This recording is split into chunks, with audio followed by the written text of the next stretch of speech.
bọ́ọ̀lù pẹ̀lú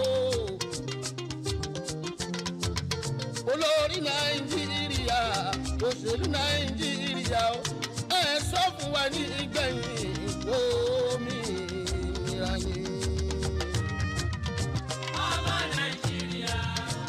ọmọ Nàìjíríà níbo là ń lọ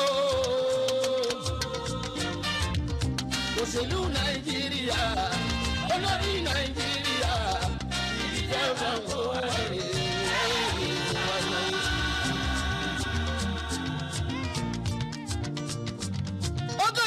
ọdún kọjá sẹ́yìn Nàìjíríà sì tún jìyà lẹ́yìn tóyìnbó ti tú wa lọ́rùn sílẹ̀ àwa tún fìyà jẹra wa ara wájú ò ṣe nǹkan èrò ẹ̀yìn ló ṣe é pọ̀ ọmọ Nàìjíríà lẹ́yìn ọ̀pọ̀lọpọ̀ faradà àtúnjẹwé yá. ọmọ Nàìjíríà níbo la ń lọ òṣèlú Nàìjíríà olórí Nàìjíríà ìjọba ń kó wàrí.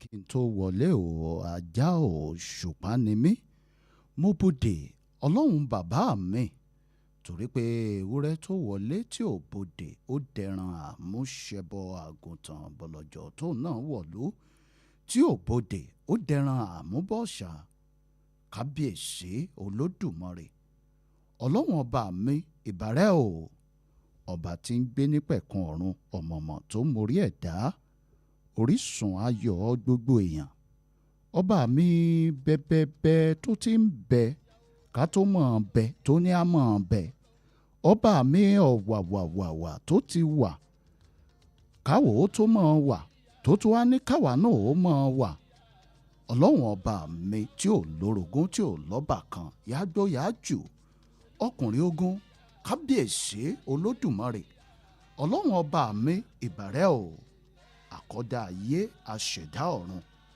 ọba tó ní èémí inú gbogbo èèyàn kábíyèsí olódùmarè ọlọ́run ọba mi ìbàrẹ̀ ìwọ lakin nínú ilé akin lójú ogun àrúdẹ̀dẹ̀ ọlá àrúdẹ̀dẹ̀ ọlá ọba mi aláàfin àjọbọ aṣúdẹ̀dẹ̀ bí òjò ọba mi ọ̀wàrà òjò tí ń bonílé tí ń bàlejò lẹ́rù kábíyèsí ọ̀rọ̀ gọ̀jígọ̀ ẹkùn ọkọ̀ òkè gbólóhùn ìgbàanì tí ń gbé gbogbo ọ̀rọ̀ mi kábíyèsí olódùmarè ọlọ́run ọba mi ìbàrẹ̀ òun bẹ lájò òun fọ̀hún lé òun bẹ lé òun tún fọ̀hún lájò ó wá fi gbogbo ara ṣetí àbètí kára bí àjèrè kábíyèsí olódùmarè ọlọ́run ọba mi ìbàrẹ̀ ìwọ ló gbéni níjà kẹrù ó bò níjà o òbẹ́ nìkan jà tọwọ́ bọ gbogbo ara lé lójú ìwọ ló gbèjà àwọn ọmọ Ísírẹ́lì lọ́jọ́sí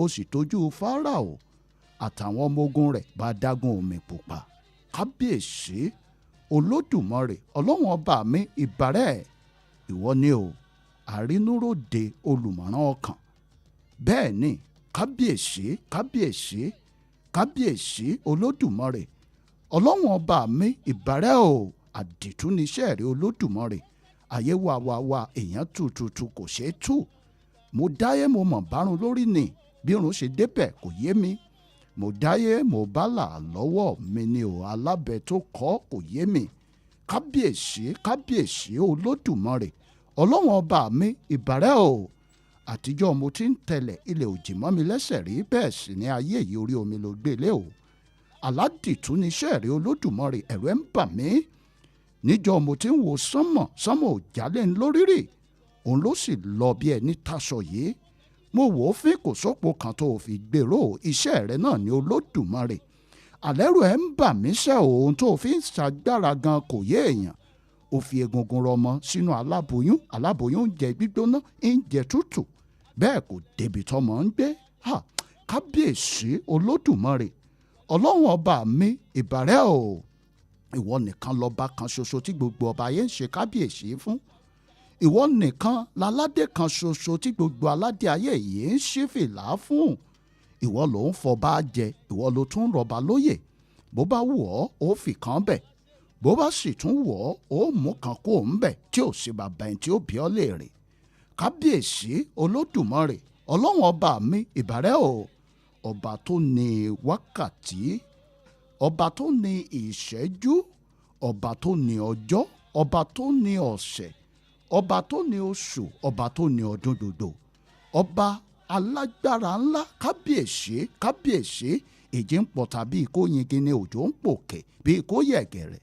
Òkè ò lè wó, òkè ò lè ṣá, òkè ò lè tí, òkè ò lè tẹ̀wọ̀rọ̀kọ̀. Iṣẹ́ rẹ ni Olódùmarè àdìtú ni. Kábíyèsí Olódùmarè ọlọ́run ọba mi ìbàrẹ̀ o. Àgádágodo ẹ̀mí gbogbo èèyàn ìwọ ló ń ṣe, ìwọ ló ń tì í. Bó bá wù ọ́ ó ṣì tẹlòmíì, bó bá sì tún wù ọ́ ó ti tẹlòmíì tí ò sí bàbá ẹni tí ó bí ọ́ léèrè. Kábíyèsí kábíyèsí kábíyèsí kábíyèsí Olódùmarè ọlọ́run ọba mi ìbàrẹ̀ o. Àwọn kan ti kú, àwa kan la kú. Lára àwa tá a kù àwọn kan ń bẹ wọ́n ń tọrọ kú fún wọn ni. Àní lára àwa tá a kù sẹ́ àwọn kan ń bẹ fún alára tiwọn làwọn ń tọrọ kú fúnra wọn. Ẹ wá ń bi mí léèrè pé kí ló dé tó erí bẹ́ẹ̀? Ìṣọ̀lá, ṣebí mo ti máa ń sọ fún yín pé kò yé mi náà. Ọ̀rọ̀ kan mo rántí o, ọ̀rọ̀ Ọlọ́run sì ni. Olóhùn ó ṣàánú fáwọn tóhùn ó ṣàánú fún. Àjẹ́pẹ̀mí tí mò ń sọ̀rọ̀ ní ìkànnì West Radio 89.3 FM àti gbogbo ẹ̀yin tẹ́ lórí ọ̀fẹ́ láti máa gbọ́ mi káàkiri orígun mẹ́rẹ̀ẹ̀rin àgbáyé. Àánú Ọlọ́run la rí gbà o. Ewúrẹ́ ilé ń wa lápàtà bíi kó kú ni. Ẹ̀yin kọ́ yìí àgùntàn dẹ̀ ń wa lápàtà bíi kó rọ̀rùn. Ìwò tọ́mọ ẹ̀dá ayé ń wà òde òkè òní bíi kó dálá orí ẹ̀yẹ ní pẹ̀yẹ́ yọ o. Ẹni afẹ́ la mọ̀ àmẹ́ni ó fẹ́ ni. Bàbá mi òkè ló gbà kàtà lọ́wọ́ alákìtì yìí wọn lójú wọn bá mọ́. Ó gbà pónpó lọ́wọ́ òní pónpó. Ó fi fọ́ ọmọ onípónpó lórí pòpòpò tó ní pónpó ò gbọ́dọ̀ sọ̀rọ̀, tó ní pónpó ò gbọ́dọ̀ gbìn. Kábíyèsí Olódùmarè ọlọ́run ọba mi ìbàrẹ̀ o. Ló jẹ́ nítolúwa nílẹ̀ ayé àtẹ̀kùn rẹ̀ ó ti fi ìdí rẹ̀ sọlẹ̀ sórí òkun, ó sì gbé kalẹ̀ lórí àwọn ìsàn omi. Ta ni yóò gòrí òkè Olúwa lọ tàbí ta ni yóò dùn ó ń bi mímọ́ rẹ̀? Ẹni tó ní ọwọ́ mímọ́, ẹni tó ní àyà funfun tí ò bá wọn gbọ́kàn tiẹ̀ sókè sí asán, tí ò sì ní bá wọn búra ẹ̀tàn. Òní yóò rí ìbùkún gbà lọ́wọ́ Olúwa o àti òdodo lọ́wọ́ Ọlọ́run ìgbàlà rẹ̀. Èyí ni ìran àwọn tí ń ṣe àfẹ́rì rẹ o, tí wọ́n ń ṣe àfẹ́rì rẹ Ọlọ́run Jákọ́bù.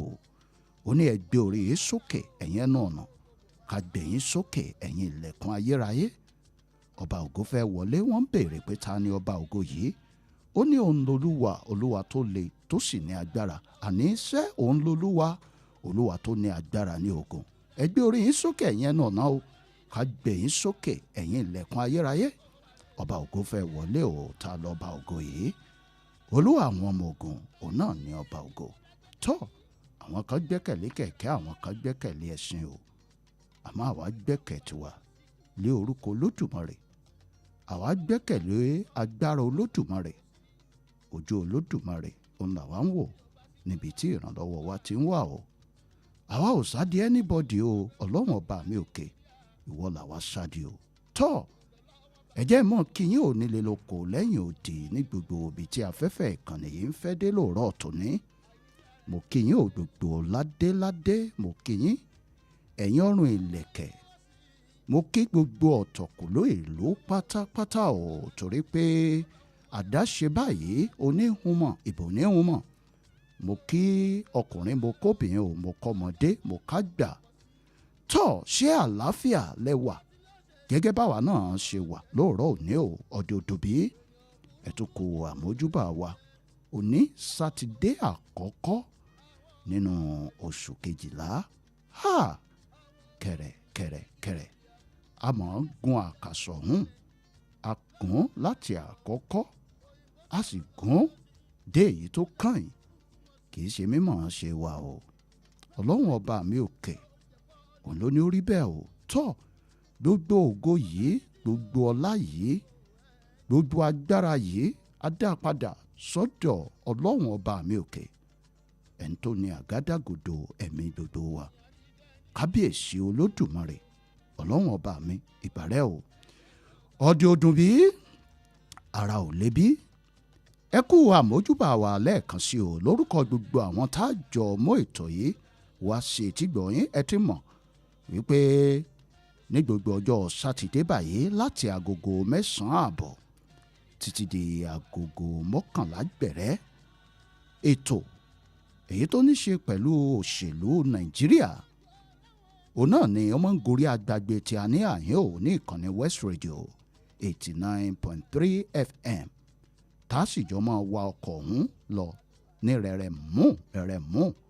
tá a fi gúnlẹ̀ sí èbúté ògo nàìjíríà tó lórúkọ aláṣẹ ìkànnì tá a wà yìí màmá wa ajínrere obìnrin Lilian Ìbádémọsí tó fi dórí gbogbo àwọn lọ́gàálọ́gàá ní abala ẹ̀ka kọ̀ọ̀kan Samuel Adélèrè òní ọlọ́wọ́ bọ́tìnì fún sáà tá a wà yìí o àti gbogbo àwọn tájọ mọ́ daṣẹ́pọ̀ dọ́pọ̀lọpọ̀ lórí ètò yìí tí gbogbo ẹ̀ tí ó fi lọ bá a ṣe kọ̀wé ẹ̀ lórúkọ àwọn èèyàn yìí òní èmi Olúgbemiga Omotosho your radio apostle is here again ẹ̀ ǹlẹ́ ń bẹ̀ wọ́n o jàre ẹ̀ kú kalẹ̀.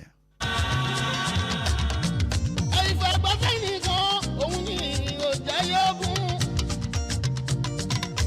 àwọn tí ìfàgbọ́fẹ́ nìkan ṣe ló yẹ ká yọ rojú àti dìbò fún yín ọwọ́ yín bọ̀ ọ̀pá ẹ̀ṣẹ̀ dẹ́rù ọmọra ẹ̀ lẹ́rù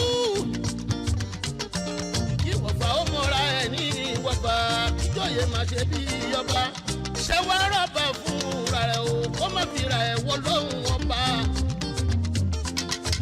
lórí wà láyà ṣááwù náà kí láyà ṣááláwù àṣẹ tóluwà ò bá nìkan ṣe.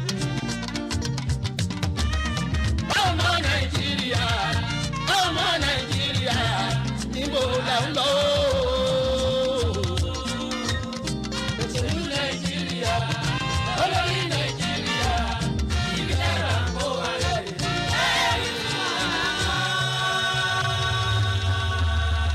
nàìjíríà níbo là ń lọ.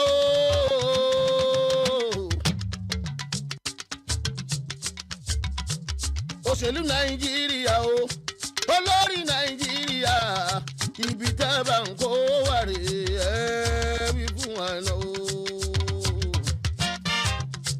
ọmọ nàìjíríà níbo là ń lọ. òṣèlú nàìjíríà olórí nàìjíríà ibi tá a bá ń kó wà rè é wí fún wa lọ.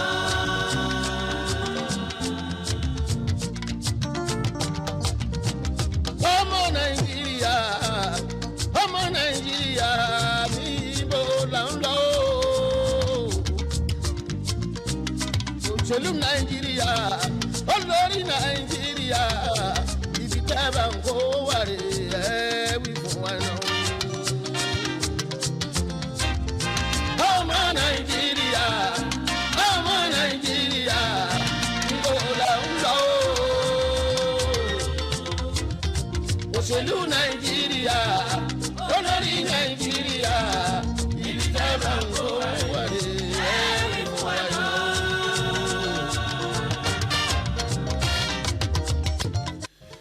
tó ó yá o ẹ̀jẹ̀ àtúmọ̀ kìyìn kò kalẹ̀ lẹ́ẹ̀kan sí i bó bá sì jẹ́ wípé ẹ̀yin ṣẹ̀ṣẹ̀ ń darapọ̀ mọ́ wa ni ẹ̀jẹ̀ àmọ́ kẹ́yìn náà káàbọ̀ sórí ètò wa ètò yín gbàgede òṣèlú ó ń lètò yìí o níbi tá a ti máa ń sọ̀rọ̀ nípa òṣèlú orílẹ̀-èdè nàìjíríà onílé apá ọ̀tún ẹ dákun ẹ bá mi ké sí onílé apá òsì ọkùnrin ẹ ké sóbìn o ọmọdé ẹ ké sí àgbàlagbà torí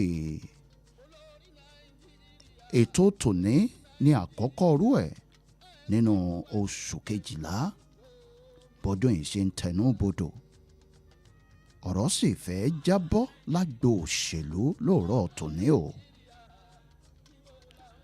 àmọ́ ju gbogbo ẹ̀ lọ mo mọ ìlú kan o, ìlú tí mò ń sọ yìí ìlú Arírèmọ́ṣẹ́ ni wọ́n ń pè é. bẹ́ẹ̀ bá dé ìlú yìí nǹkan ò rọgbọ́ ń bẹ̀, ẹ dákun ẹ jẹ́ á sọ̀rọ̀ níbi tọ́rọ̀ wà. eku ò ké bí eku, ẹyẹ ò ké bí ẹyẹ, ọmọ èèyàn gan kò fọhùn bí ọmọ èèyàn. ṣé kí n má tàn yín bẹ́ẹ̀ bá fẹ́ gbòòtọ́ ọ̀rọ̀. wọ́n wà ní ọba wọn ò bá o, wọ́n wà ní ọwá wọn ò wá, wọ́n dé fọnáfọnṣu. ẹ̀yìn kọ́ yìí wọ́n rí ṣu kó wálé pàápàá. ọmọ aláṣọ wọn àkísà ní wọ́ kiri ìgboro ọmọ ẹlẹ́ran wọn, egungun ló ń jẹ. bẹ́ẹ̀ bá sì dé ìlú tí mò ń sọ yìí, ẹ̀yìn kọ́ yìí ọlọ́mọ̀kẹ́ wọn pọ̀. ẹ̀kílẹ̀ èèyàn ń fẹ́ láyé tọ́lọ́hún ò fún wọn ní ìlú Arírèmọ́ṣẹ́. ṣé ti òróró ajé èyí tó ń sun láì lópin la fẹ́ sọ ni, àbí àwọn ohun àlùmọ́ọ́nì ilẹ̀ èyí tó pọ̀ lọ ní ṣàlàlò. ẹ̀yin náà ó ti mọ̀ ṣe àhín pé èèyàn á ṣe mọ́ ní àwọn ìṣúra àti dúkìá lọ́pọ̀lọpọ̀ báyìí kójú ó sì tó mọ́ pààyàn. ọlọ́run dákun ọba òkè mọ́mọ́ fi wálé àwọn ìkà lọ́wọ́. ẹ̀yin náà sàmì ẹgbẹ́tò àdúrà mi. bẹ́ẹ̀ bá dé ìlú yìí, bọ́mọdé bó ṣe ń somi lójú rètérètè làwọn àgbà náà ni wọ́n ń fọwọ́ nu ojú ò ní gbogbo ìgbà. ṣiṣẹ́ dàbí ọ̀lẹ, àwọn tí wọ́n tẹ̀ tó ń gbìyànjú tó ń ṣiṣẹ́ bí erin, ẹ̀yìn kọ́ yìí ìjẹ́ ìlérí wọn ń jẹ. wọ́n á lóore ọ̀fẹ́ láti fi gbólóhùn pò wọ́n fún pọ̀ nílùú Arírèmọ́ṣẹ́ o. mo bi wọ́n léèrè pé ẹ dákun kí ló kọ ọba yín gan ní àhín? wọ́n lọ́ba àwọn ọba mo dákọ tí wọn ò fi dà lálẹ́ gàràgà. oníṣó tó bẹ́ẹ̀ ni wọ́n lọ́ba àwọn orúkọ ẹ̀ ní Àríniṣe ni. Àríniṣe níṣe á jẹ́ nínú ohun tá à ń sọ yìí. wọ́n ní kí n mu àti ìgbọ́. mo ní ọjà náà bọ́ bá rí bẹ́ẹ̀ sọ̀rọ̀ fún mi ń bùlá. wọ́n ní ìjòyè, àwọn ìjòyè nílùú Arírèmọ́ṣẹ́ àwọn gangan láfàìmọ́níṣe ni. èmi náà bá bẹ̀rẹ̀ sí ní lanú lẹ̀ wípé àṣé ń tí ìgbọ́ nǹkan kan lóòótọ́. wọ́n láwọn náwọn baálẹ̀ náà o, ẹ̀ láwọn baálẹ̀, ǹjẹ́ kí a ló kọ́ tiwọn. wọ́n ní àwọn ni àṣẹnitán bá ní dárò ní ọ̀rọ̀ tó bá ṣóṣe ní lẹ́nu ó bóyá sí. èyí sóòrè kò ṣeé gbé mi o, iyọ̀ náà sílẹ̀ a gbọ́dọ̀ tú dànù. tọ́ àmọ́ òní mo á gbé ojú mi sókè, mo ní tọ́ níbi ọ̀rọ̀ yín dé yìí eléyìí ti kọjá ọ̀rọ̀ téèyàn lè dá sí, àfi kéèyàn bẹ ọlọ́run ọba òkè wípé ọlọ́run ọba òkè, ọlọ́run ọba ọlọ́jọ́ òní, ọgbà àwọn tí ń fi ara ní nílùú Arírèmọ́ṣẹ́ ọlọ́run ọba wa fara ni wọ́n. ẹni irú àdúrà wo nu? ẹ̀yin ò tí ì kàwé mímọ́ ni. ọ̀rọ̀ ọlọ́run ni bẹ́ẹ̀ ni o. àwọn tí pọ̀n yín lójú nílùú Arírèmọ́ṣẹ́ ọlọ́run ó pọ̀n wọn lójú. àwọn tí wọ́n á fẹ́ràn yín wà yìí, ọlọ́run ó máa fẹ́ràn àwọn náà o. àwọn tí wọ́n ní ẹ̀mí gidi sí yín láti gbà yín, ọlọ́run ó sì ró wọn lágbára láti dìde fún ìgbàlá yín nílùú Arírèmọ́ṣẹ́. tọ́ bàbá ara wọn tó nílò ọgbọ́n, ọlọ́run ó bá wa fún wọn lọ́gbọ́n. àwọn tó sì nílò kọ́lọ́hún kó bá yín mú wọn kó ń bẹ̀ káàró ó lè tù yín, ọlọ́run ó bá wa bá yín mú wọn kó ń bẹ̀.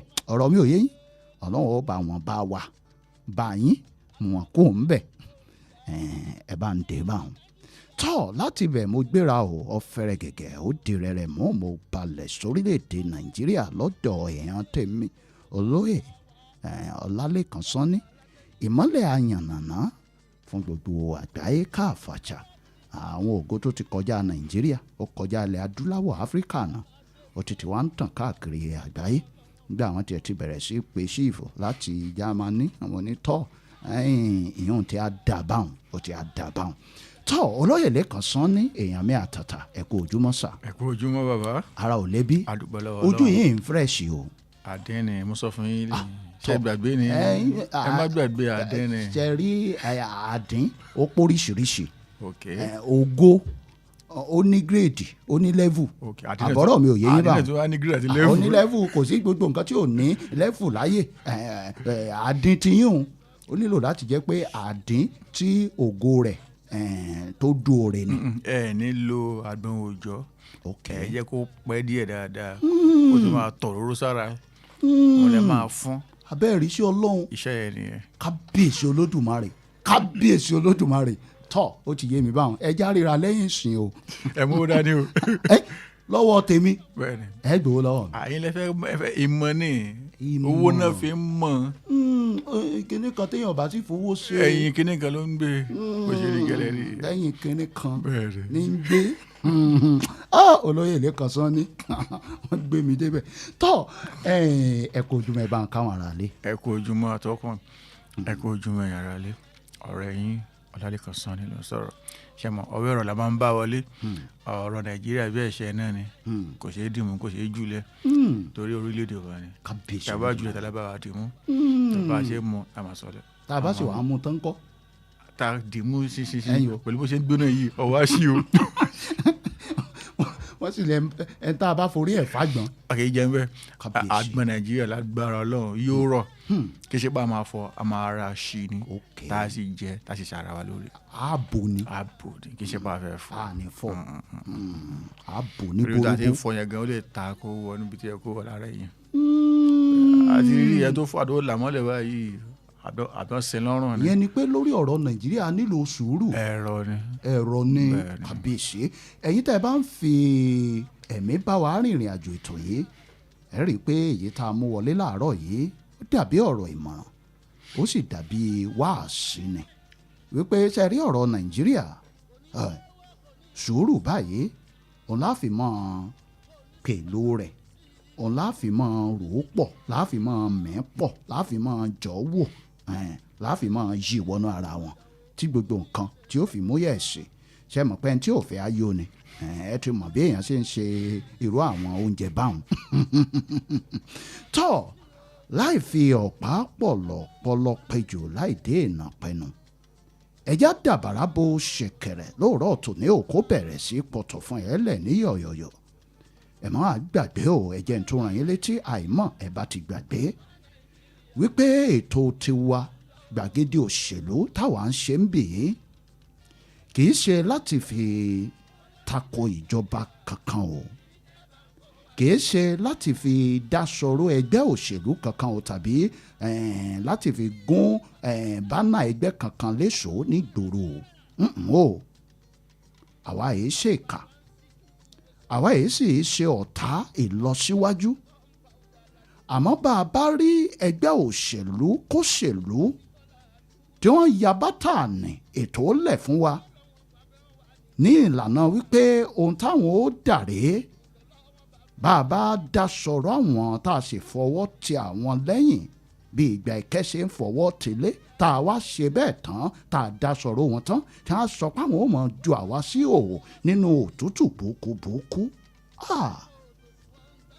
àwa ó tètè sọ̀rọ̀ nípa rẹ̀ o kòmí ó tó tẹ̀yìn bọ̀gbìn tí a lẹ́nu torí pé Nàìjíríà tá a wà yìí tí gbogbo wa ni kò gbọ́dọ̀ bàjẹ́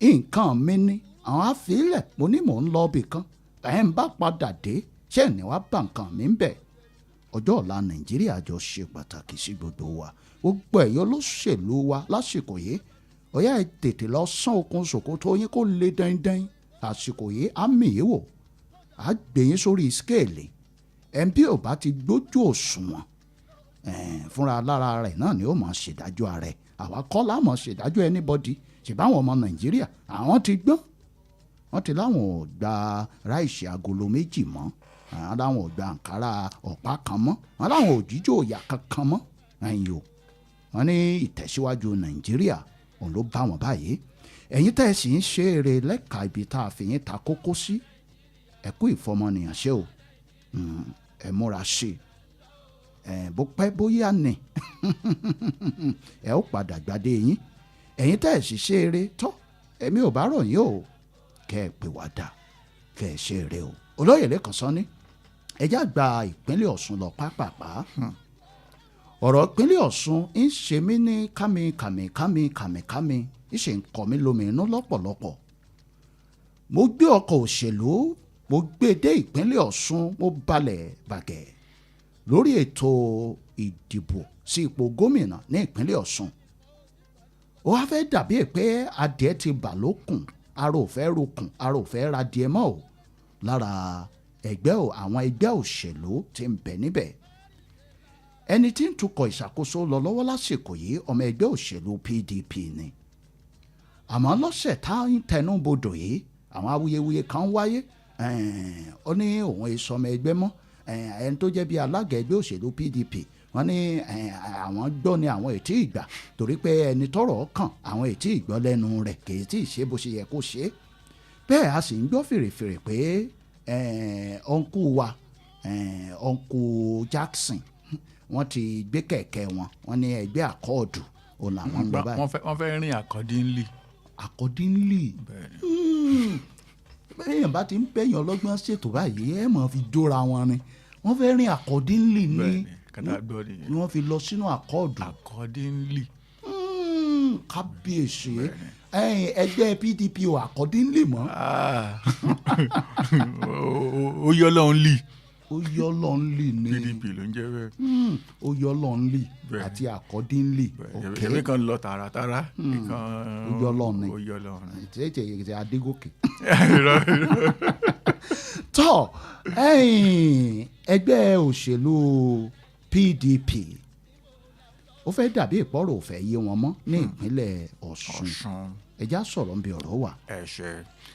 ṣé ìpínlẹ̀ Ọ̀ṣun nìkan ni àbí káàkiri gbogbo orílẹ̀-èdè Nàìjíríà eégún kan sọ lé ní báyìí pé àwọn báyìí àwọn lé wọn lẹ́gbẹ́ wọn tún ní fi mọ́ bẹ́ẹ̀. mò ń bọ̀ ń bẹ̀ náà ni wọ́n tún pè é dórí. tàwa lálákòóso ẹgbẹ́ gan. expulsion certificate mi ìdórí àti ilé ẹ̀ àti kódà agbésùnú ìwé ìròyìn pé ìwé tá a fún ẹ certificate tá a fún ẹ bá lé ẹ lẹ́gbẹ́ gbégun kan ṣe ń gbé wá fáwọn kan nígun kejì náà ń gbé padà fáwọn kejì irú ẹgbẹ́ bẹ́ẹ̀ yẹn ẹ ń bá ní nǹkan ṣe pàápàá jùlọ ẹ tó fẹ́ díje kò ní láéláé dúró ń bẹ̀ bẹ́ẹ̀ fún ìdí rẹpẹtẹ.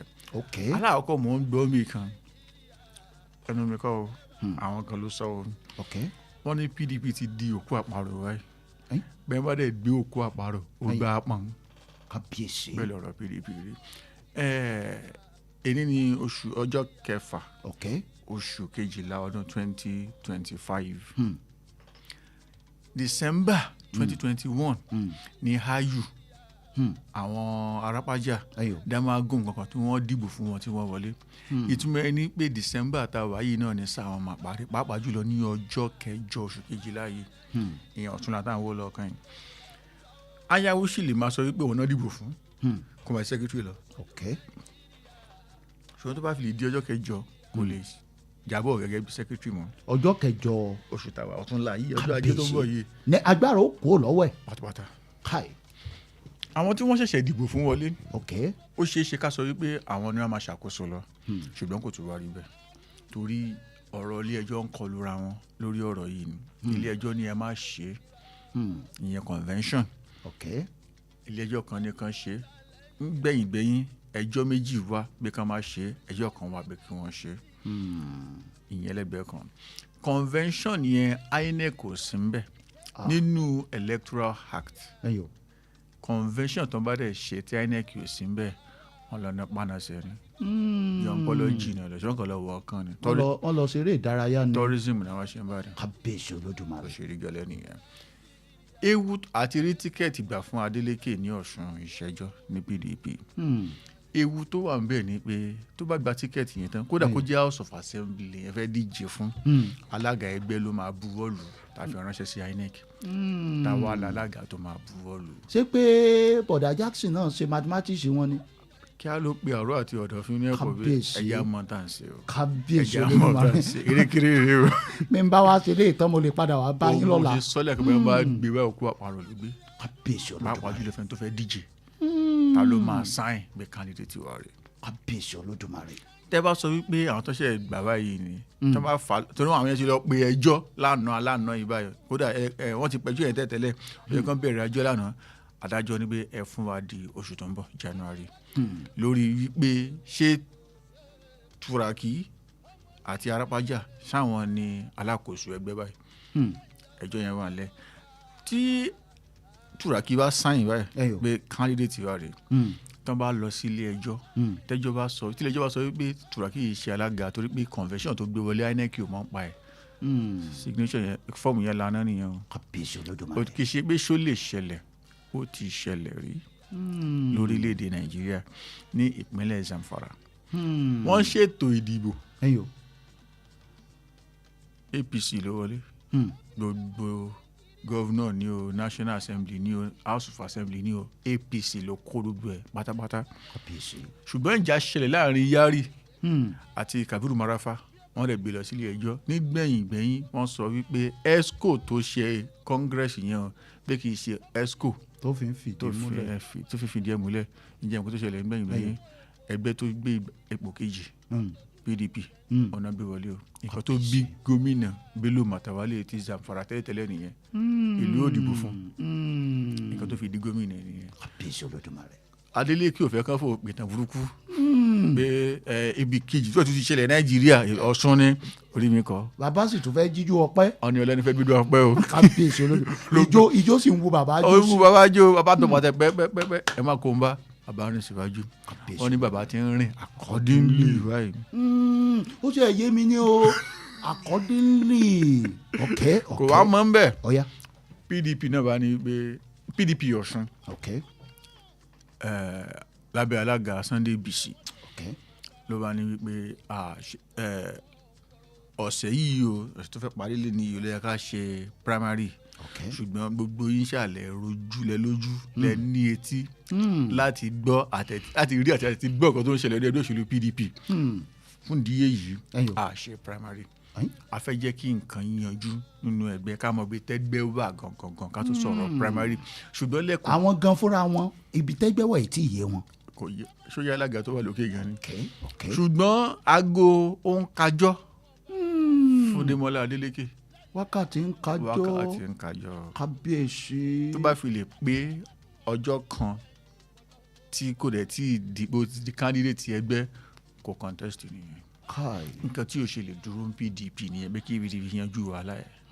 o máa ń láti rìn kó ti di candidate ẹgbẹ́ kan torí timeline wà àkókò wà ìlànà wà tọ́jú ẹ̀ bá dẹ̀ fi lè pé téèyàn ṣe candidate ó ti tán nìyẹn. kò sí nǹkan tó fẹ́ ṣẹlẹ̀ kò sí nǹkan tó lè ṣe sí nǹkan tó fẹ́ ọba lọ pọ̀ lọ́hùn wá. ó mú rẹ̀ sí ni ọlọ́gọ́ ní lọ́lọ́ nǹkan tó ṣe mú bàbá rìn accordingly nìyẹn ṣùgbọ́n PDP ò wá gbà PDP náà fapá jánu pé wọ́n ní pé a ṣe primary o. ok Àbújá ni ọ̀rọ̀ ti wá pé a ṣe primary o.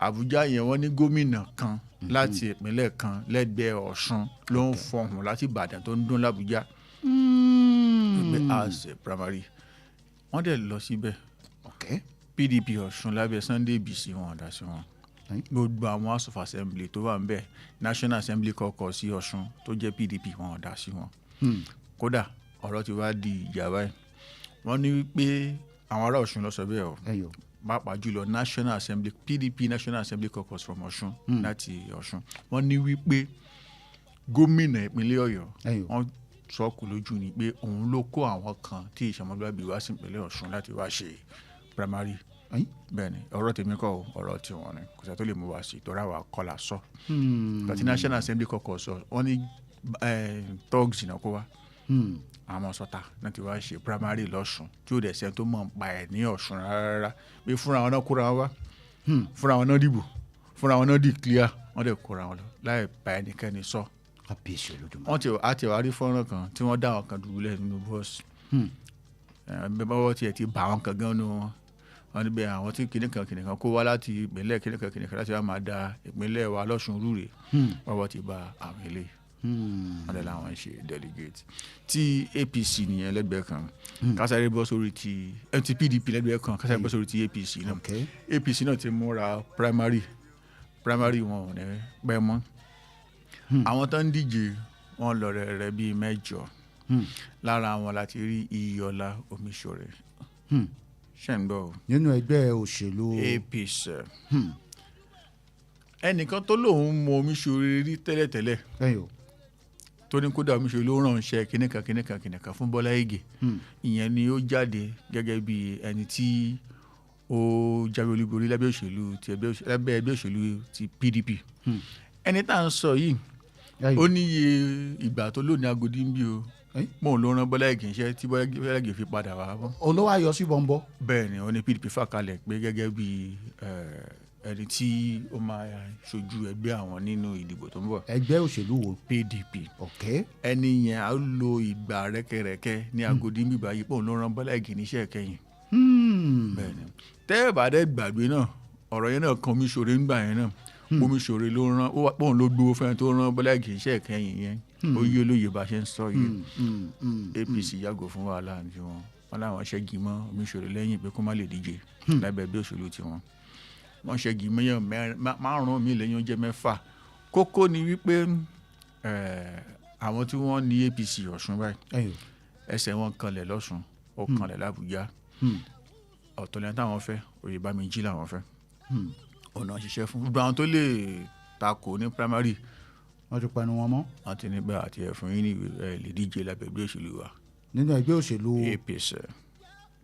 ṣùgbọ́n ọ̀kẹ́tẹ́ mi ń sọ níbi ọ̀rọ̀ tó kan Bọ́lá Ìgè yẹn PDP larí mọ́ APC wọ́n pẹ́sẹ́ gbẹ́ kan wọ́n fara kásá kínní yẹn ti wọn àwọn mọ̀ọ́kẹ́ táwọn ṣe ìgbà PDP mọ́lẹ̀ tó rán Bọ́lá Ìgè iṣẹ́ làwọn fẹ́ fi ṣe candidate ní ìpínlẹ̀ Ọ̀ṣun. mo ti fààyọ̀ báwọn ohun tí àkúkú fẹ́ yànnàná tá a sì fẹ́ kí àwọn aráalé kí wọ́n máa bá wa fi ẹ̀mí dè bá a ṣe jọ ń fi ẹ̀mí rìnrìn àjò òṣèlú yìí ó ní wípé ǹjẹ́ gbogbo ẹ̀yin ọmọ Nàìjíríà ṣe ń kíyèsí ìkalára ògiri bẹ́ẹ̀ bá wá ń kíyèsí rẹ̀ lóòótọ́ ṣé ìtumọ̀ rẹ̀ ṣó ń yé yín o ẹ ló yé yín ó dà náà bẹ́ẹ̀ bá sọ pé ó yé yín ẹ̀jẹ̀ ń bí yín léèrè béèrè yìí sáwọn ará bíi pẹ̀lú bí wọ́n ṣe ń ṣe yìí lọ́tún lósì nínú àwọn ẹgbẹ́ òṣèlú lóríṣiríṣi yìí ṣéfẹ́ ọmọ Nàìjíríà wọ́n sì ní báyìí ò àbí ìfẹ́ ara tiwọn torí pé tó bá jẹ́ wípé ìka èyí tèmi ń rí lára ògiri yìí lẹ́yìn náà ń rí tó sì jẹ́ wípé ìtumọ̀ èyí tí mò ń kíyèsí nínú àwọn ìka ọ̀hún òun lẹ́yìn náà ń kíyèsí pàápàá ó yẹ ká ti máa mọ ibi tá à ń lọ o torí pé ọ̀rọ̀ Nàìjíríà ṣé kí n má tàn yín ó dìgbà tí ó bá tó yé wa dáadáa kí ọ̀nà àbáyọ kó tó dé báwo la ṣe máa pòyì lójú kan náà tá a sì sọ wípé à ń tẹ̀síwájú à ń rìn lóòótọ́ à ń sún láti ibìkan sí ibìkan lóòótọ́ àmọ́ ṣé súnsún tá à ń sún lọ́nà iwájú ni ṣé súnsún tá à ń sún lọ́nà ẹ̀yìn ni àbí súnsún tá à ń sún ní inú ìrìn àjò olóbìrí pò ni ẹjá mọ̀ dára wa lóhùn o òun ló fi jẹ́ wípé orílẹ̀-èdè Nàìjíríà ń gbé ọdún ń gbé lórí bíi háràhárà àmọ́ bàbá ní àwò Nàìjíríà bó bá jẹ́ nìkan ni ó bí ọmọ kan tọmọ wa jẹ́ Nàìjíríà kódà tó bá rí ọmọ ọ̀hún yóò máa sáwọ́gbó lọ ni torí pé ìtìjú ni nígbà èèyàn bá bí ọmọ tó ti tó irú àdúró ọjọ́ orí báyìí tí ò tiẹ̀ lè rákòrò débi pé yóò rìn. wọ́n ti ṣe ń dèdí fún un ní 65. abẹ́rẹ́ sí Ọlọ́run lágbára ọmọ 65 wọ́n ń dèdí fún. bọ́rọ̀ Nàìjíríà ṣe rí ni. kò lè rákòrò débi pé yóò rìn. háì bí èèyàn bá jẹ́ òbí téèyàn bírú ọmọ báwọn ẹ dákun gẹ́gẹ́ bí òbí kí lẹ ṣe. olóyè Lẹ́kan Sanni bàbá ní ìpínlẹ̀ Ọ̀yọ́ tí wàá ń bì í ẹkú tí mọ̀ wípé sọ̀túnṣòsì àwòmọ́ bàbí kan jẹ́ làwa nígbà tá ìsì sọ lóṣèlú tá a sì gbowó ìgbòbẹ́ lọ́wọ́ olóṣèlú kankan.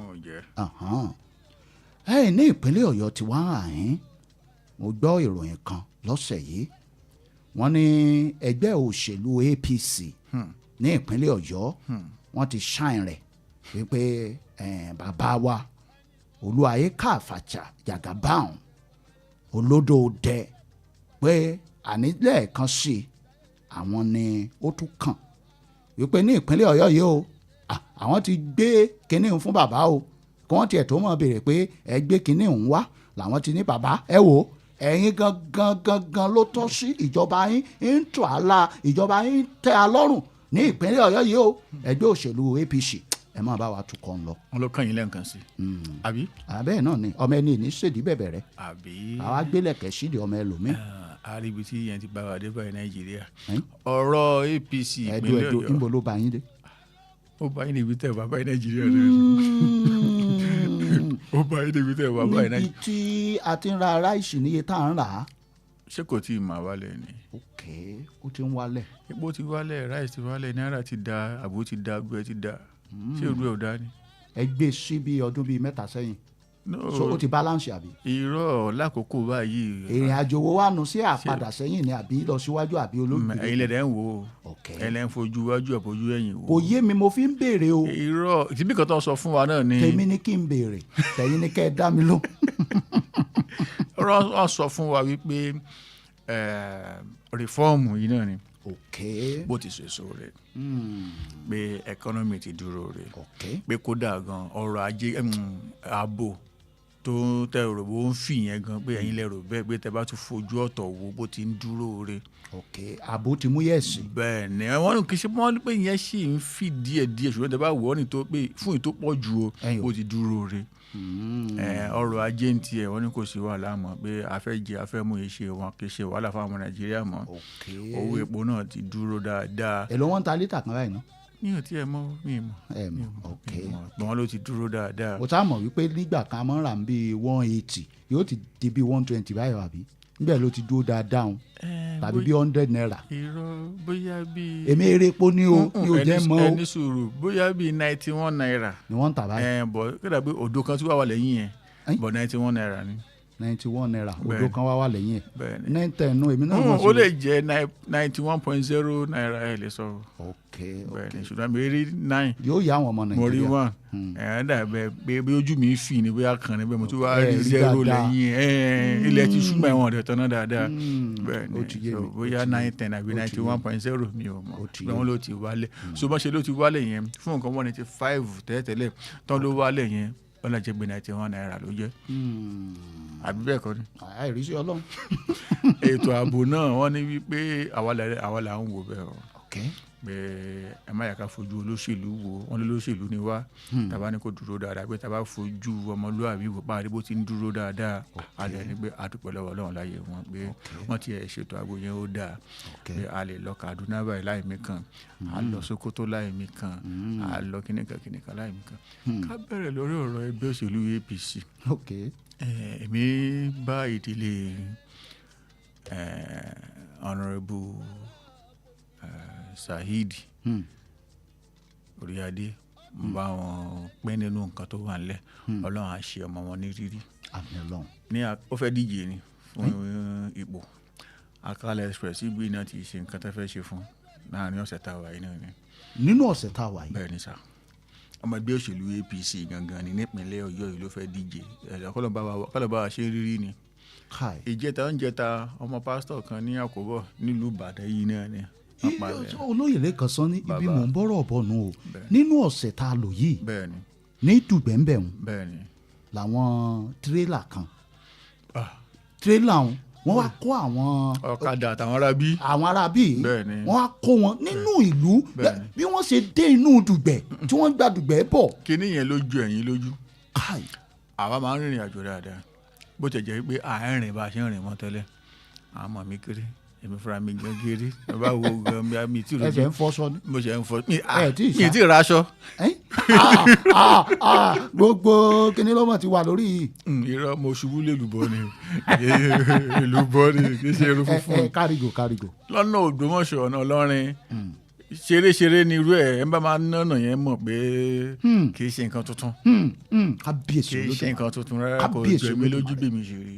ní láàrin ọ̀sẹ̀ yọmọ ẹgbẹ́ òṣèlú wọn ti ẹ̀ sọ̀rọ̀ bí kábàáwọn wọ́n mọ àwọn rí ọ̀rọ̀ tó ń sọ ní pé second term sọ̀rọ̀ nìyẹn ṣé ètò wà nílẹ̀ nìyẹn ṣé ìtọ́rọ̀ kan nìyẹn aspirant inú pátì yín mọ̀lẹ́bí ẹ̀ ló ń gbà àwa fúnra wa gan tá a ṣòṣèlú à ń gbàdúrà à ń gbarata fún yín ẹ̀yin ń sọ wípé second term.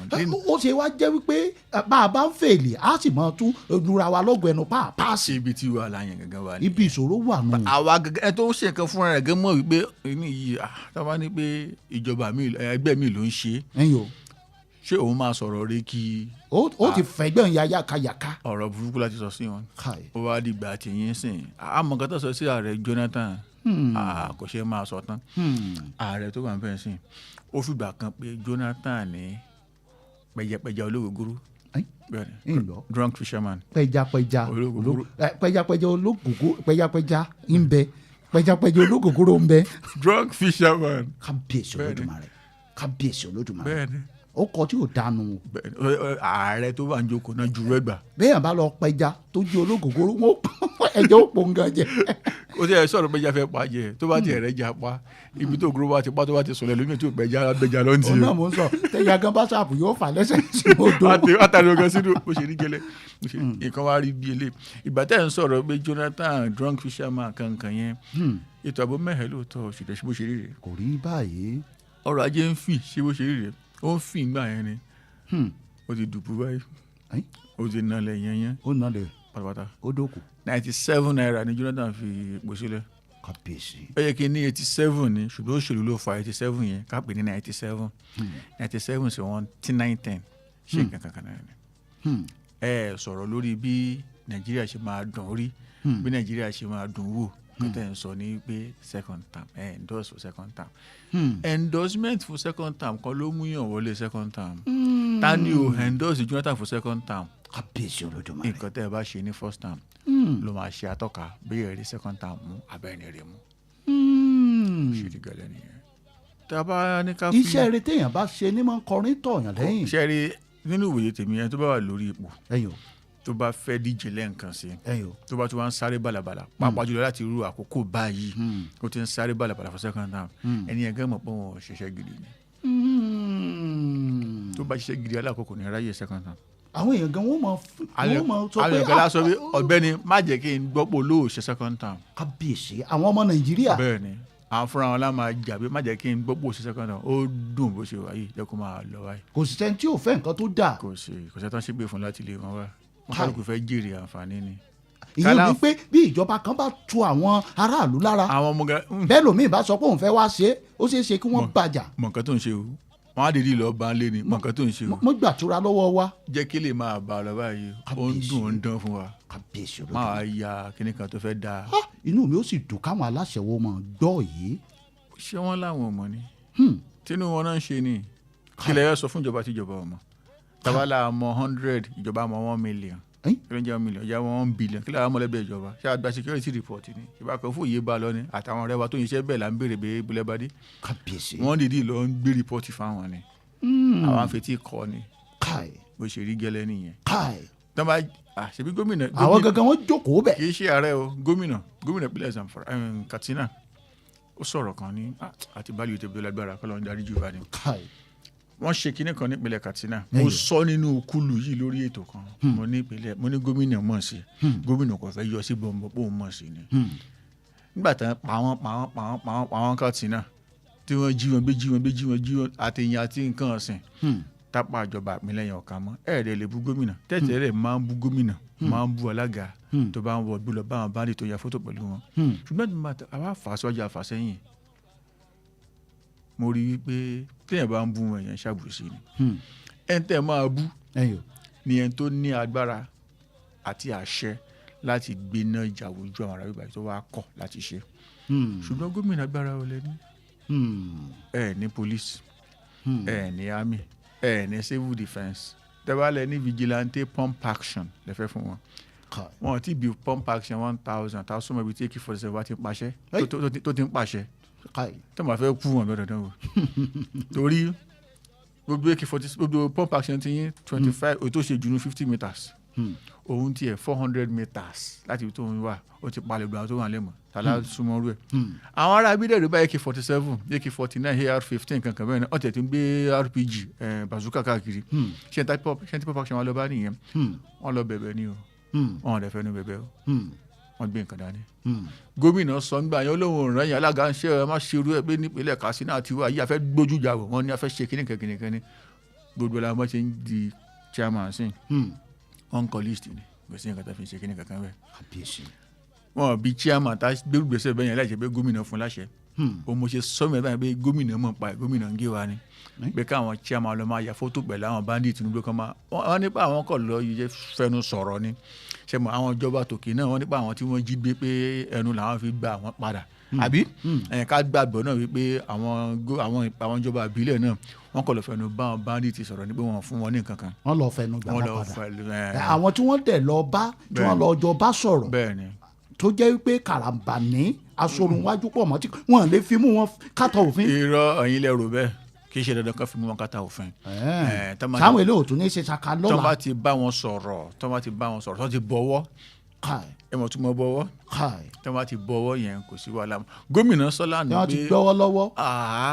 gómìnà sọ̀rọ̀ lánàá ní pé òun dúpẹ́ lọ́wọ́ Ọlọ́run pé àwọn ìjọba àbílẹ̀ yẹn pé wọ́n gbé àwọn ìgbésẹ̀ pé kọ́ lọ bá àwọn bandit yẹn nígbà tó kọ́kọ́ bẹ̀rẹ̀ olóhùn mọ̀ pa ẹ̀ mídẹ̀ sọ́nà ìbẹ̀rẹ̀ olóhùn mọ̀ pa ẹ̀ ó wá sọ̀rọ̀ lánàá yẹn ó lọ sí agbègbè yẹn ó ní inú òun dùn pé àwọn ìjọba ìbílẹ̀ gbé ìgbésẹ̀ yẹn ó lóun ò gbọ́ pé níbi tó ń wà yìí ó lóun kan tó máa ń ṣẹlẹ̀ bẹ́ẹ̀ ó ní ìjínigbé ìpànìyàn ṣe ní ṣekúṣe ni ó ní ṣùgbọ́n ó ní kẹ́ máa wò ó pé àwọn tí wọ́n bá lọ kógun bá yẹn náà bá dìbò lọ kógun bá pé ní oṣooṣù ó kéré tán kì í ṣọ̀rọ̀ pé lórí nǹkan míì bẹ́ẹ̀ kọ́ fẹ́ sanwó lé ìwòsàn fáwọn tán ṣe nǹkan bẹ́ẹ̀ pé ìjọba ná 40 million lóṣooṣù ó ní lẹ́yìn táwọn ìjọba ìbílẹ̀ tí ó lọ bá wọn ṣèpàdé onúgbó olóṣù November tó parí ó ní 2 million péré làwọn ná ìtumọ̀ bẹ́ẹ̀ ni pé wọ́n ṣọṣẹ́ fáwọn èèyàn wọn so ó dáa bá ṣe bá wọn ṣe ìpàdé yẹn ni ó ní gbogbo November yẹn ó ní gbogbo agbègbè tó wáyé ó lóun gbọ́ rìpọ́ọ̀tì kan báyìí yàtọ̀ sí tẹ́tẹ́lẹ́ ojoojúmọ́ náà mú rìpọ́ọ̀tì wá bá ọmọ ìgbàgbọ́ yẹn ti ṣẹlẹ̀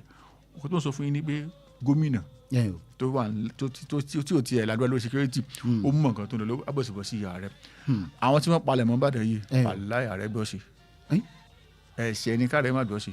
ààrẹ gbọ́ sí. tó wá ṣáà ti jẹ́ pé local government lábẹ́ Nàìjíríà yìí ò dandan ní káàrẹ̀ má sí. ààrẹ náà dẹ́ bèrè pé ẹgbẹ́ òun ló ń contest fún APC ní APC ọ̀yẹ́ ló ti wá ń sọ pé àwọn endorse ààrẹ fún second term. kásáré parí ti Katsina wọ́n bá wọn sọ̀rọ̀ ni wọ́n gbowó fún wọn àbí. àyìn tí wọ́n sọ nù. ṣé ẹ̀rí ẹ̀dẹ̀ sọ̀kọ̀ fún yín tẹ́ bá ń bá bandit oyolóye sọ̀rọ̀ láì jẹ́ pé ẹgbẹ́ náà ojú pé ọ̀rọ̀ lẹ́ ń bá bandit sọ ẹ̀ ń pè é àmọ́ wàhálà ọ̀la ni. torí nǹkan tẹ́ ẹ fún yẹn nǹkan tó gbé kọ́pá yẹn láti fi ra kábíyèsí Olódùmarè kò jù bẹ́ẹ̀ lọ sweet tó ìrèké ọ̀pá ìrèké tó gbé sápá yẹn wàhálà ẹ̀hún láti fi ra. a tún lọ fi róra ẹ̀ lágbára sí dáadáa àbí ẹ̀pà àti ìrèké òun láti fi rà sí dáadáa àti àkàrà bẹ́ẹ̀ ẹ ti gbà tán àwọn láti fi rà sí nìyẹn wọn dẹ́ fi kíní yìí wọn fi pẹ̀tù wọn fi pọ̀yà o èèyàn náà fi ń lé kiri. àwọn láfojúsùn tiwọn wọ́n mọ nǹkan tá ń ṣe wọ́n mọ ibi tí wọ́n ń lọ ìbéèrè ni pé wọ́n mọ nǹkan tí wọ́n fẹ́ gbà àwa ọmọ Nàìjíríà ṣá mọ nǹkan tá ń ṣe. kábíyèsí Olódùmarè tọ́ ibi tọ́rọ̀ ń wà gangan nu o tá a máa fi ṣe ojú òpó lẹ̀ fún gbogbo ẹ̀yin ará ilé pátápátá ẹ rí i pé ọ̀rọ̀ tiwa ní gbàgede òṣèlú àwọn òṣojú abẹ́ ń kó ní débi wípé bí àwọn aláṣẹ wa gan bí wọ́n bá ń gbọ́ ó yẹ wọ́n mọ̀ gbé òṣùbà káre fún wa ni torí pé gbogbo àṣírí tí wọ́n nílò láti ṣe eré òun làwọn fún wọn yìí àwọn fọ́múlà ọ̀nà àbáyọ gidi gan là ń fún wọn yìí o fẹ́ni tó bá lérò rere àmọ́ ṣé kí n má tàn yín gbogbo ẹ̀yin ọmọ Nàìjíríà tẹ́ ń gbọ́ wá òwe Yorùbá ló sọ bẹ́ẹ̀ oníbẹ̀ gúnyánú ewé tẹ́ ẹ ṣe bẹ́ẹ̀ nú èpo ẹ̀pà ẹni tí ó yóò yó ẹni tí ò sì ní yó ẹ̀yin kọ́ yìí kò ní yó kò sí àṣàmọ̀ tàbí irú àwọn ọ̀rọ̀ èyí tẹ́ ẹ lè sọ fún ìkà ọ̀dájú ìkánú ẹ̀ ni ó ṣe o yóò sì dá èèyàn lójú ní pàù bẹ́ẹ̀ ni torí iṣẹ́ tá a fi rán wọn ti ọ̀nù àmọ́ ṣe ọmọ Nàìjíríà ó wá kọ́wọ́ ó kò sọ́wọ́ mi ó kò sọ́wọ́ yín o ṣé bí a ṣe máa wò rèé tí gbogbo ẹ̀ tí ó sì máa lọ báyìí kí la tún fẹ́ẹ́ fìkà wa kọ sáà fẹ́ tẹ ìka wa síbi ògo orílẹ̀-èdè Nàìjíríà ni àbí a fẹ́ tẹ ìka wa síbi ìyà lórílẹ̀-èdè yìí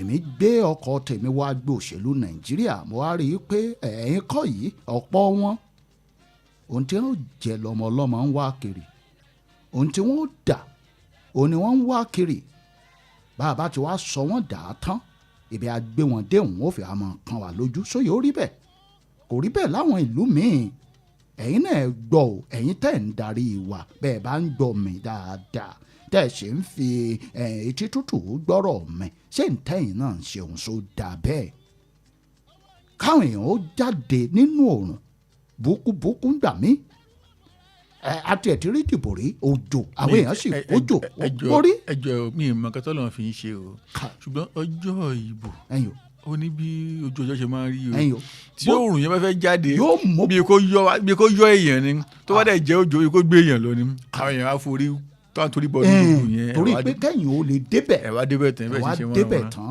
ẹ wá ní àwọn èèyàn lára ẹ̀yin náà rò ó bó bá jẹ́yìn ńkọ́ kí lẹ́ ṣe mo sì mọ̀ o pé tó bá jẹ́ ọ̀pọ̀ nínú ẹ̀yin yìí ẹ̀yin gangan ni o ẹ̀yin gangan wọ́n gbọ́dọ̀ mórí wá kí wọ́n tún sọ mí ètè sí tọ́ a ṣe ojú òpó lẹ̀ fún àwọn ọmọ Nàìjíríà olóyè lẹ́kàn sọ ni wọ́n ní sáwọn ọmọ Nàìjíríà ṣàmọ́bí tá à ń lọ. ní ìpínlẹ̀ Ọ̀yọ́ ẹgbẹ́ òṣèlú APC wọ́n ẹ̀ńdọ́ọ̀sì ààrẹ Bọ́lá Ahmed Tinubu. ní ìpínlẹ̀ Ọ̀ṣun ẹgbẹ́ òṣèlú PDP ọ̀rọ̀ wọn ò yẹra wọn mọ́ wọn àmọ́ bí wọ́n tò sí wọ́n á rí i wípé ó dàbí pé ẹgbẹ́ òṣèlú gan lásìkò yìí ó dàbí jẹ́ nǹkan tí ẹ̀ wá bì kan kí n gbà wọlé ni kìí ṣe wípé bóyá ẹgbẹ́ gangan àbí bò láti ẹ̀ sí sọ́nà ẹ̀jẹ̀ ń jẹ́ kẹ́yìn ọmọ Nàìjíríà mọ̀ ọ́ sọ kẹ̀mọ́ lẹ́nu tèmi lẹ́jọ́ wọ́n ti ẹ̀ mọ̀ jù wá lọ. àwọn mọ̀ jù wá lọ 0916-893-1000 0916-893-1000 nọ́mbà àkọ́kọ́ nù nọ́mbà ẹlẹ́ẹ̀kejì rèé 0915-333-4893 0915-333-4893 nọ́mbà ẹlẹ́ẹ̀kẹta rèé o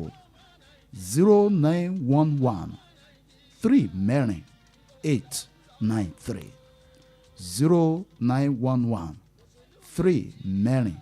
0911-3-893 àwọn ojú òpó mẹ́tẹ̀ẹ̀ta tó wọnú kolo èyí tá a wá inú ẹ wá mọ̀ gbọ́ bẹ́ẹ̀ bá ti ń pè wá wọlé àmọ́ gbé pè báyìí ẹjá mọ̀ ṣe ní ẹ má jà sọ̀rọ̀ bí ẹ olóṣèlú o ẹ rí pàwọ̀ èso olóṣèlú àmọ́ ẹjá sojú abẹ́ ń kó hello. hello ẹ káàárọ̀. ẹ mọ̀ káàárọ̀ sà ọ̀tá ló ń pè àti bọ̀lẹ̀ tí ń pè yìí sà. orúkọ tèmi ní Adébáyọ̀ láti Ológun Ẹrú. ẹ ṣeun ojú òní tìyín o. ẹ jọ̀ọ́ sáà má bínú o pé ètò yìí ọ̀rọ̀ tí mo fẹ́ sọ sí ẹ jọ̀ọ́ ọ̀rọ̀ kan wà tó important tí mo rò pé yẹ kẹ́ ẹ bá wa sọ láàárọ̀ yìí nípa ọ̀rọ̀ àwọn tó ní circular road ṣé ẹ mọ̀ pé gbogbo ìlérí tí gómìnà wa ṣe gbogbo ẹ̀ kò sí kankan tó lọ bẹ́ẹ̀ ó yẹ kẹ́ ẹ bá wa wádìí pé láti jọ́ tí gómìnà ti wá tán sọ̀rọ̀ kí ló ń lọ lórí ọ̀rọ̀ yìí pé wọ́n kàn wá kájú wa ni kò sí nǹkan kan tó ń lọ bẹ́ẹ̀ ẹ jọ̀ọ́ bá wa ṣègbésẹ̀ lé lórí. tọ ẹ ṣeun o láti Ológun Ẹrú. agbára Ọlọ́run next week. a gbé ìgbésẹ̀ lórí ẹ̀ a mọ̀ bí gbogbo ẹ̀ bó bá ṣe ń lọ ní circular road àbí torí ẹ̀yin ọmọ Nàìjíríà ọ̀nà làṣẹ wà ń bì àmọ́ ohun tí à ń pẹ̀kẹ́lù yìí gangan ẹ dákun ẹ jẹ́ ká bá wa dá sí i ọ̀rọ̀ òṣèlú orílẹ̀-èdè Nàìjíríà ní ìpínlẹ̀ Ọ̀yọ́ ẹgbẹ́ òṣèlú APC wọ́n ní ààrẹ wa Bọ́lá Ahmed Tinubu kí wọ́n máa bá iṣẹ́ ọ̀hún lọ àwa sì lélẹ́yìí àwọn ò ní sọ wípé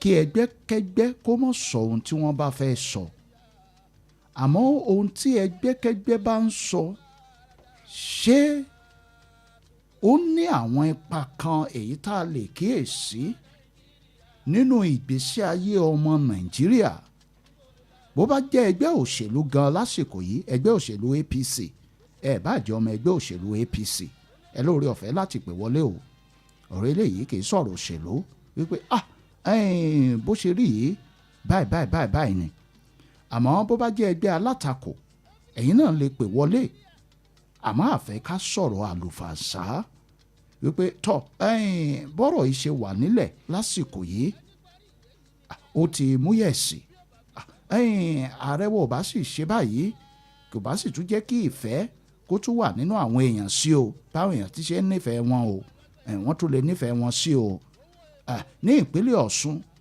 àti lórílẹ̀‐èdè Nàìjíríà ẹgbẹ́ òṣèlú PDP níbo làwọn gan tò sí lásìkò tá a wà yìí ṣé ẹgbẹ́ òṣèlú PDP só sì ń bẹ mọ́ lórílẹ̀‐èdè yìí o torí ibi tá a ti rí àwọn kan tí wọ́n kóra wọn jọ ní kákọ́ọ̀sì táwọn ń sọ wípé àwọn kan o àwọn yọ wọ́n lẹ́gbẹ́ àwọn tí wọ́n láwọn yọ lẹ́gbẹ́ àwọn náà ó tún padà wá níjọ́ kejì àwọn náà sọ wípé àwọn tí wọ́n yọ àwọn lẹ́gbẹ́ lánàá o àwọn náà yọ àwọn náà lẹ́gbẹ́ o wọ́n á ń béèrè wípé ta gan ni aláṣẹ nínú ẹgbẹ́ òṣèlú PDP ṣe mọ̀ wípé àwọn nǹkan báwọn àtàwọn nǹkan báwọn kí ni fà á gan ṣé ìmọ̀tara ẹni nìkan ni la lè kíyèsí nídìí àwọn ọ̀rọ̀ èyí tí ń bẹ́ńlẹ̀ yìí nínú àwọn ẹgbẹ́ òṣèlú méjèèjì yìí nígbà tá a bá gbé wọn sórí òṣùwọ̀n ẹ jọ̀ọ́ bẹ́ẹ̀ bá ti ń pè sórí òpó kan ojú òpó kan yóò mọ̀ jára wọn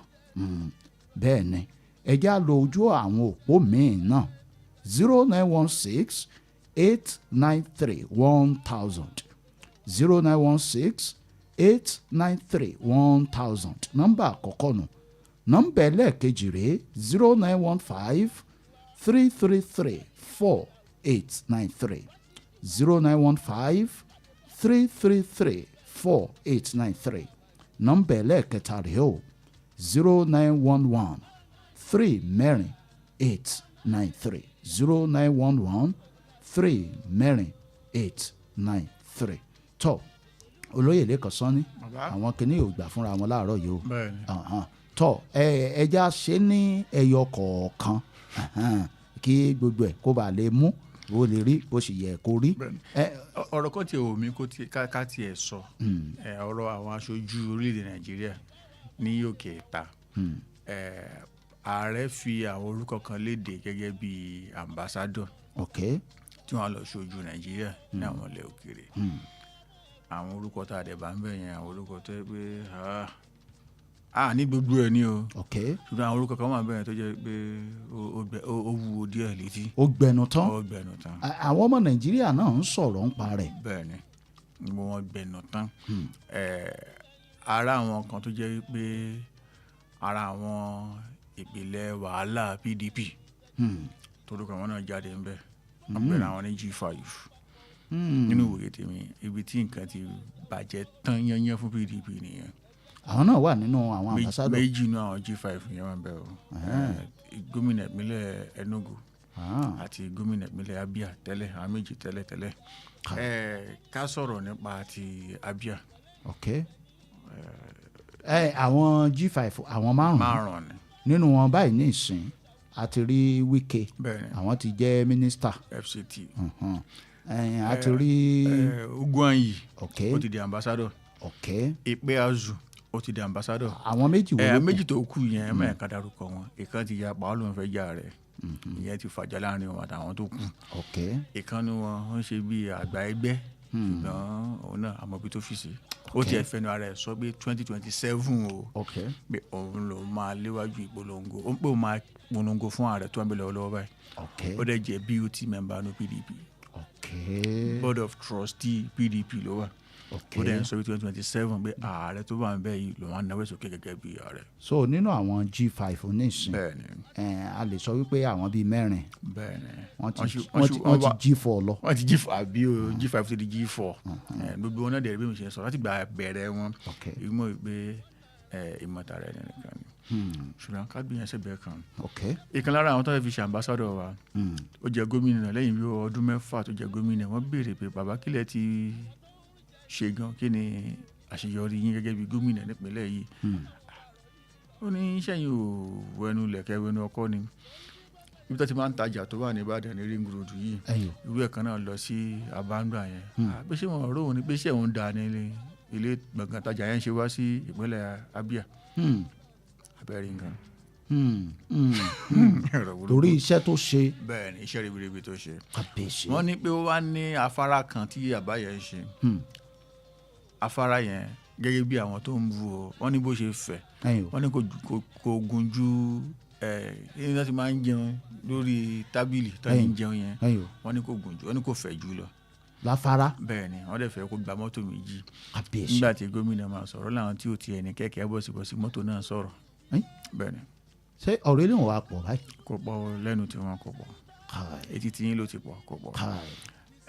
ìgbà tí kòró dé lọ́jọ́ sí tí àwọn ìjọba ń sá káàkiri pé bí kòró ṣe ní sọlẹ̀ sí ìpínlẹ̀ wọn ó ní wípé ẹ̀yin lẹ́rù bẹ́ẹ̀ o pé kò sí mímì kan tó fẹ́ mi àwọn nípínlẹ̀ Abia pé tẹ́ bá wo bíbélì láti Genesis tó fi dé Revelation pé gbogbo Nàìjíríà Abia nìkan lè máa rí nínú bíbélì pé fún díẹ̀ yìí Ọlọ́run ló ń sọ Abia pé kò nílò káwọn ṣe ń ṣe kankan. Abia chapter kínní verse kínní. kò yé mi àwọn la sọ fún wa o àwọn la sọ fún wa o ìkan lára wọn nìyẹn ìkan lára wọn ó fẹ́ kọ̀wé mọ́ ẹnìkan lẹ́sẹ̀ ó fìgbà kan jẹ́ olùbádámọ̀ràn fún ààrẹ ìjẹta Goodluck Jonathan ó wá ń kọ̀wé ó fẹ́ yí Sanusi tó jẹ́ gómìnà báńkì àgbà wa CBN gbà yẹn ó fẹ́ yí mọ́ Boko Haram ó wá kọ̀wé kan wọ́n forúkọ kan tì lẹ́yìn Wendell Semlin ṣùgbọ́n àṣìṣe ẹ̀ ní pé ó gbé ìwé tó tẹ̀ ó gbé mọ́ nǹkan tó ń pè ní fáìlì lórí kọ̀ǹpútà ẹ̀rọ ayárabíàṣá ó ṣe gbé fáìlì tó fi ránṣẹ́ báyìí làwọn èèyàn bá tú fáìlì yẹn ní wọ́n bá rí wípé orúkọ ẹ̀ gangan Rẹ̀nú Ọmọkìrì ni wọ́n fi orúkọ kọ̀ǹpútà yẹn náà fi lọ́lẹ̀. kábíyèsí Olódùmarè. ó dẹ̀ lu Wendell Semlin. kábíyèsí Olódùmarè. rabaraba ẹ̀ ló bá kúrò lẹ́nu iṣẹ́ Jonathan lè dànù ni. ẹnìyàn náà lé níbẹ̀ ó ti di ambassador. ní orúkọ yẹn pọ̀ àlẹ́ sọ gbogbo ẹ̀ tán ní àsọtán ìkànnù wọn tẹ́bà gbàgbé ní nǹkan bí ọdún 2017 ó ṣe owó kò ṣòwò nípínlẹ̀ Èkó tí wọ́n rí ń gbà yẹn ayé whistleblower Buhari tí wọ́n gbé $42 million tí wọ́n náà rí nílé kan ní Ìkòyí ǹjẹ́ rántí tọ́nà dédé pàdé nílé kan Ìkòyí wọ́n náà rí náírà ń bẹ́ẹ̀ pounds ń bẹ́ẹ̀ euro ń bẹ́ẹ̀ pẹ̀lú ògùn Ọlọ́run ẹni tí ajé ìwà dáadáa yẹn ṣí mọ́ lórí wọn náà ti di ambassador lé níbẹ̀ lábẹ́ ìṣèjọba Bọ́lá Ahmed Tinubu abẹ́rẹ́ pé nǹkan ṣẹlẹ̀ ìkan tí ẹ sọ ó dídí ìdárúkọ dídí ẹ̀yà kan ó ní wọn wúlò lẹ́yìn kí wọ́n máa fọ́n bí ránṣẹ́ ara rẹ̀ dé. kí wọ́n máa ṣe kí ni. ó dídí ìdárúkọ ẹ̀yà kan Nàìjíríà yìí ó ní àǹfààní kan tó ń wúlò fún pé kí wọ́n máa fọ ọmọbìnrin wọn ṣara rẹ̀ dé ó lẹ́yìn yẹn wọn wúlò mọ́ fún kankan mi. kábíyèsí Olódùmarè. ẹni ọ̀nà lè wà láti ambassador. kábíyèsí Olódùmarè. pẹ̀lú gbogbo ohun tá à ń rìn yìí sọ̀rọ̀ òṣèlú Nàìjíríà kò tí ì fẹ́ẹ́ di pé ó ṣe mí lóore lánàá bóyá wá kójú òṣùwọ̀n o kójú òṣùwọ̀n iṣẹ́ yíyọ iṣẹ́ ò yíyọ jẹ́ ń fi Nàìjíríà san lóore. ọ̀rọ̀ tẹ́ sọ ilé òmíràn tó yẹ kí n fi ṣe ìkẹrin ọ̀gá àgbà INEC tó ṣẹ̀ṣẹ̀ fiṣẹ́ sílẹ̀ yìí òun náà ti jáde orúkọ jáde. ilé ohun tiẹ̀ dá awuyewuye lẹ̀ o. ó ṣe mí ní kàyéfì. ó dá awuyewuye lẹ̀ o. bẹ́ẹ̀ni. ó yẹ jẹ́ àmọ́ gbé pé. hello. Apostle. ojú òní tì yín Mr. Gbọ́láhàn. yọ àpá mo ń gbọ́ program mi mo dẹ̀ sùn lọ wọ́n ti tán ti kùn mí ló ń mọ́yé fún àwọn. Ọlọ́run bá mú kí. ẹ jí lórúkọ Olúwa. revelation tẹ dárúkọ pé abíá tapakini kan lẹ dákọ ló jí mi. agbẹ́yìn wọnú ẹ̀mí ẹ ló ń jẹ́ jí má sùn. wọ́n bá wa rìnrìn àjò ẹ̀mí. olóyè kan ní ẹ pé ètò. bàbá ẹ káàárọ̀ sà. òkú ní sunyín kò ní rẹ̀yìn lágbára lọ́wọ́ náà. àtẹ̀yìn náà o torí ó dàbò tí ń rẹ̀yìn yẹn má jẹ́ ó rẹ̀yìn o. ó ti sún mi báyìí o. ẹ má jẹ́ ó sú yín o. ó sú yín tì. ọ̀ máa mú ojú sún mi. àwẹ̀ yí àjọgbà ni o. APC ẹjẹ ń jẹ ayín tán APC Jackson lọ o wọ́n ti ń bá clear route lẹ̀.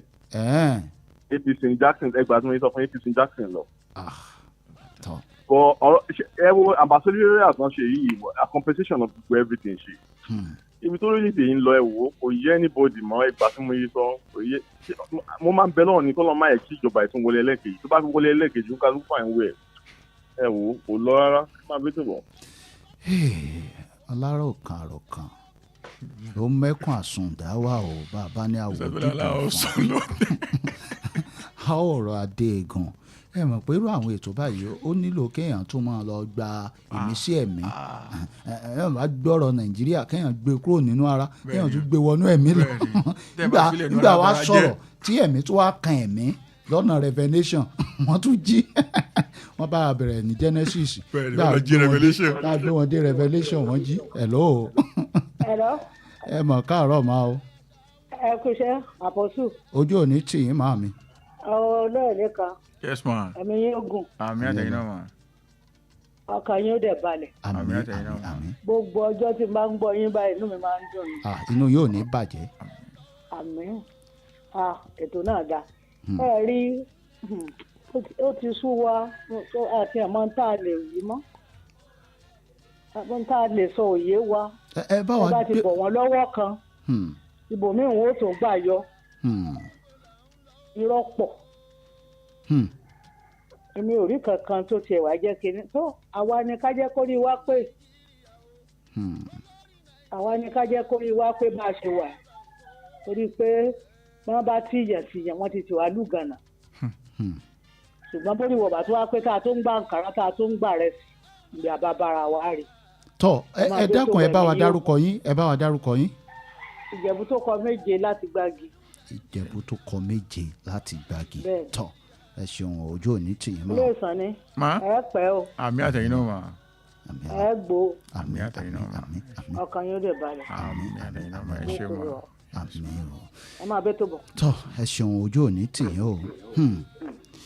èmi rò wípé àwọn ọmọ nàìjíríà àti dé ipò àti ìkórìtà tó yẹ ká ti pe àró àti ọ̀dọ̀fín inú wa ó yá ti dé ipò àti ìkórìtà pé àjìyà mọ́ nígbà táwọn aláṣẹ wa tí wọ́n bá ti rí wípé àwa ọmọ nàìjíríà náà àti mọ ohun tó tọ́ àtohun tó yẹ tí wọ́n gbàṣọ wá tá a gbà á tí wọ́n gbé sẹ̀mó wá tá a gbà á tí wọ́n gbé rẹsì wá tá a láàjò oúnjẹ ìyà mọ́ ṣe mọ̀ pé wọ́n mọ̀ wípé iṣẹ́ ló yẹ káwọn ò ṣe.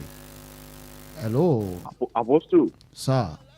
ẹ jẹ́ bá mi kọ ìtàn lórí ìlú Arímáṣe ẹ bá mi kọ ìtàn lórí ẹ̀. watch out ìtàn ó di dandan sinimá àgbéléwò gidi ni ìlú Arímáṣe watch out. tó ẹ jẹ́ ká mọ̀ ṣe báyìí ká mọ̀ dágbére lórí ètò tòní ẹ̀yin tẹ́ ẹ pè wá fún ti ọ̀rọ̀ èyí tó ní ṣe pẹ̀lú circular road lágbára ọlọ́run ntọ́lọ́run bá fún wa lórí ọ̀fẹ́ láti ṣe àṣẹ o àmọ́ bẹ́ẹ̀ pẹ̀lú òǹlẹ̀ lórí orí ọ̀fẹ́ láti lọ sí ojú òpó ti ìkànnì tẹlifíṣàn wa West Television ẹ lọ sórí Facebook bẹ́ẹ̀ ṣe ń gbọ́ mi yìí lórí Facebook yín ẹ kàn tẹ West Television WELLS kẹ́ wá fi tẹlifíṣàn sí ẹ lọ síbẹ̀ ẹ láìkì ẹ fọ́lò ẹ ṣe rí lẹ́nu ọjọ́ mẹ́ta yìí àwọn àṣírí kan yóò máa lalẹ̀ wò bí ọ̀wàrà òjò sí ìkànnì yóò lágbo òṣèlú Nàìjíríà àmọ́ tán náà rànmọ́rànmọ́ àwọn ọ̀rọ̀ èyí tó ní ṣe pẹ̀lú ọmọnìyàn ètò ààbò ẹ fẹ́ mọ àwọn àṣírí tí ń bẹ nínú ètò ààbò Nàìjíríà ẹ kọrí sí West Television ẹ máa gbọ́ wìnrìnwìnrìn o bẹ́ẹ̀ bá ń jó àwọn wẹ̀rẹ̀wẹ̀rẹ̀ lẹ́nu olóyè lẹ́kan Sanni àwọn tí wọ́n mọ̀ látàbújá West Television ṣe rí ní West Television lójú òpó ti Facebook yín àwọn tó yẹ kẹ́ ẹ mọ̀ ó yá ẹ kí fóònù yín mọ́lẹ̀ báyìí ẹ̀yin tẹ́ ń lo Android West Television ẹ tẹ̀ ẹ́ bẹ̀ ẹ láìkì ẹ kẹ́ ẹ fọ́lù rẹ̀ bí èèyàn ṣe jẹ́ náà nù tó olóyè lẹ́kan Sanni ẹ̀já wa máa lọlé.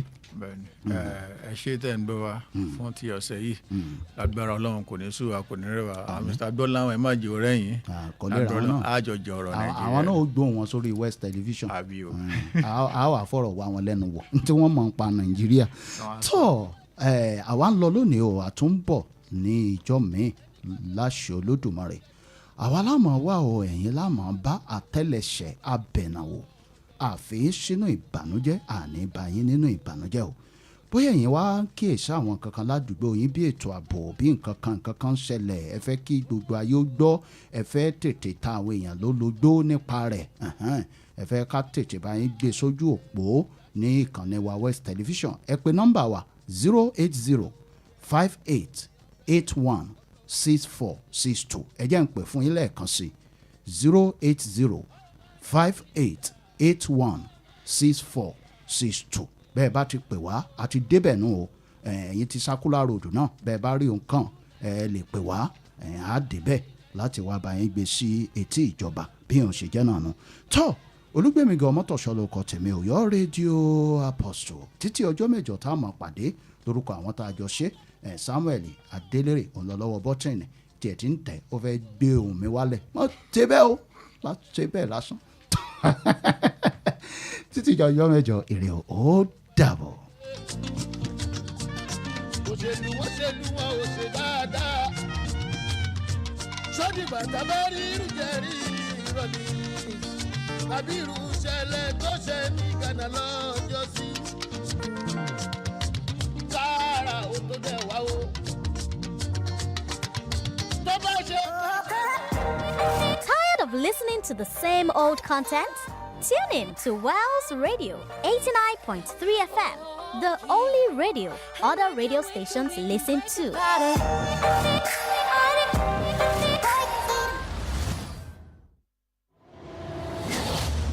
Not just another radio station.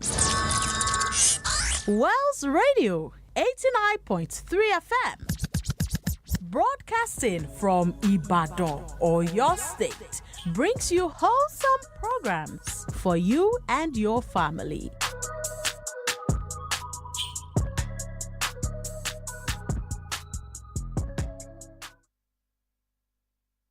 It's beginning to look a lot like Christmas. Daddy, hear that music. Christmas is coming. I can hear it too. Are you ready for this year's Christmas? Only if I can meet Father Christmas for real. Not the cartoon, not the TV, but the real one. So you want the real Father Christmas? Yes, Daddy. The one that talks and laughs like ho, ho, ho.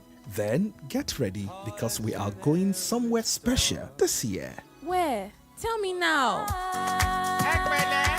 Yes, Father Christmas is here again. It's the Wells Radio 89.3 FM Father Christmas Fiesta 2025. 3 beautiful days of joy, color, laughter, and unforgettable family moments. Date 11th, 12th, and 13th December 2025. Time 9 a.m. to 5 p.m. daily. Venue Wells Radio 89.3 FM, Alafin Avenue, Oluyole Estate, Ibadan.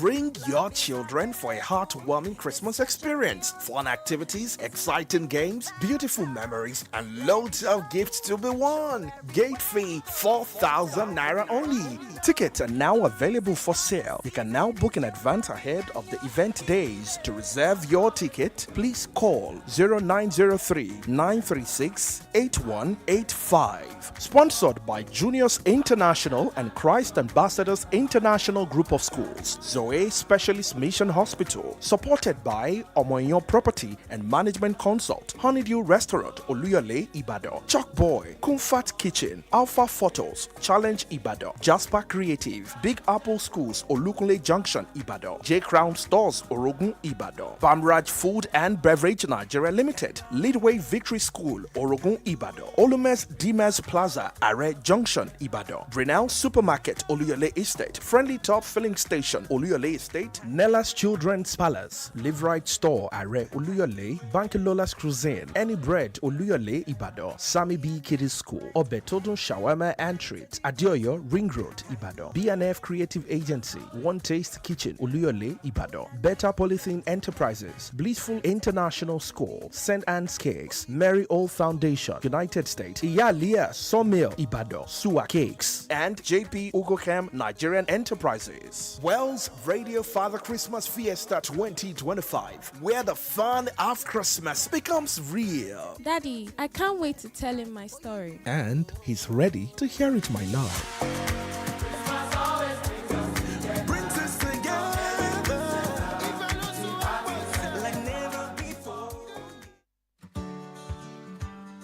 Christ Ambassadors International College is a private, co-educational Christian day and boarding school located at Alafin Avenue, Oluyole Estate, Ibadan. We offer a blend of Nigerian and British curricula designed to nurture global leaders with godly values, with world-class facilities, exciting co-curricular programs, exceptional pastoral care, and outstanding academic results. We ensure your child's dream becomes a reality. Our entrance examination for 2026-2027 academic session will hold on Saturday, 14th February 2026 at 8 a.m. For inquiries, please call 0704-530-8414 or 0814-177-2806 or visit www.ChristAmbassadorsCollege.com. Christ Ambassadors International College, nurturing global and godly scholars. 89.3 FM, your preferred wholesome radio.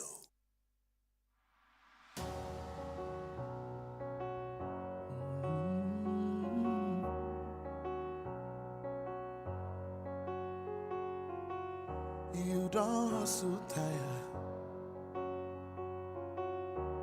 You know they take you holiday. You write application, you go for auditions, but still, it be like saying no they pay. They don't laugh you tired. Some say, share until your mate get the aeroplane. Before you go make calm, you beg God to make calm, but see, everybody getting late. So my brother hustle, so my sister walk. No condition lasts forever, your own turn become. So my brother hustle, so my sister walk. Beans you know they cook forever, your own beans go down. If you see person make a more, rejoice with them. If they ask you what's your own, no take no offense. See this life better, no your time they come, because no be only you kill Jesus. We plenty for yeah.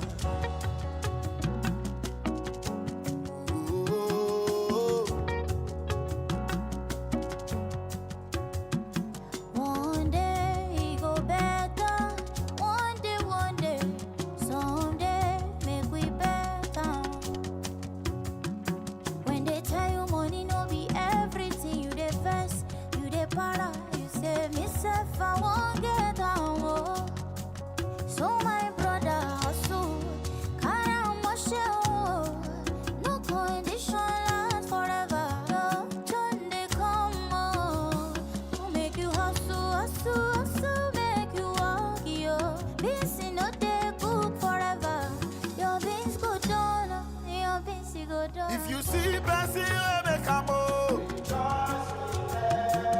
they ask you what's your no,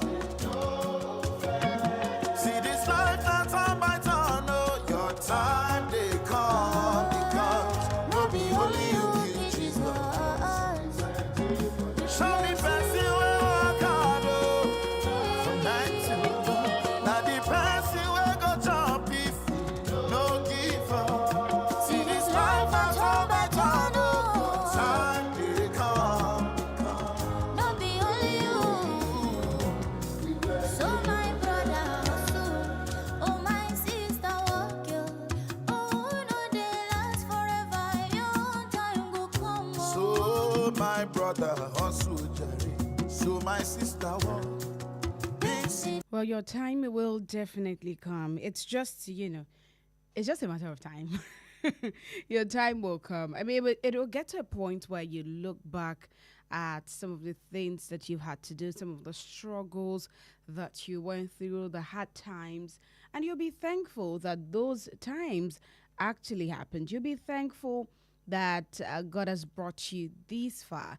And you'll look back and you'll be excited because all of those challenges would have shaped you and made you a better person and made you who you are or who you will be at the time. And so when you look back, your life will be more like a definition of how God's grace shines. Don't worry, it's all going to work out. It's a matter of time, okay? A very beautiful morning to you. Welcome to Youth Parliament this morning, right here on Wales Radio 89.3 FM, your preferred wholesome radio. We're reaching you live from Wales Broadcasting House along Alaafin Avenue, Oluyole Estate, Ibadan. And Youth Parliament is that roundtable for us young people where we sit and discuss issues as it concerns us. As I would always say, as young people, we all are growing. We're experiencing adulthood, and we're trying as much as possible to be able to navigate better. And that's why this show is here for you. As young people, we need to feel a sense of belonging, and this show provides that for you. My name is Toluwaleke Ali, the radio princess, and on the show every Saturday, like I said, it's a parliament, so I never walk alone. All right, so joining me in the studio this morning, I have the beautiful Ayoife. Good morning. Good morning. How are you doing? I'm fine, thank you. How was your week? It was stressful. Very, very stressful, but then we move. At least it's weekend already, so yes, that's like a breath of fresh air. Even though nowadays weekend is usually just like it's just like a view once nowadays. But anyway, yes. Also joining on the other side, we have the one and only IKD boy himself. Hello. Yeah, hello, good morning, everyone. How do you do? Yeah, I'm fine. Good morning to our listeners listening to us. Sorry, I've been away for quite some time, and it's nice to be back on the show. It's good to have you back. Right. It's good to have you back. You both have not been on the show in 2 weeks, actually. So, yes, it's good to have you both back. Adiola is unavoidably absent today.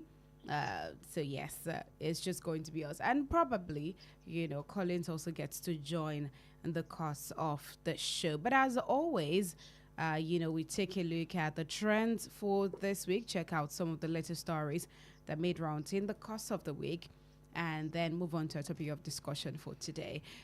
We did finish our topic last week, and I think I like this because it's going to give a bit more, maybe a more different perspective.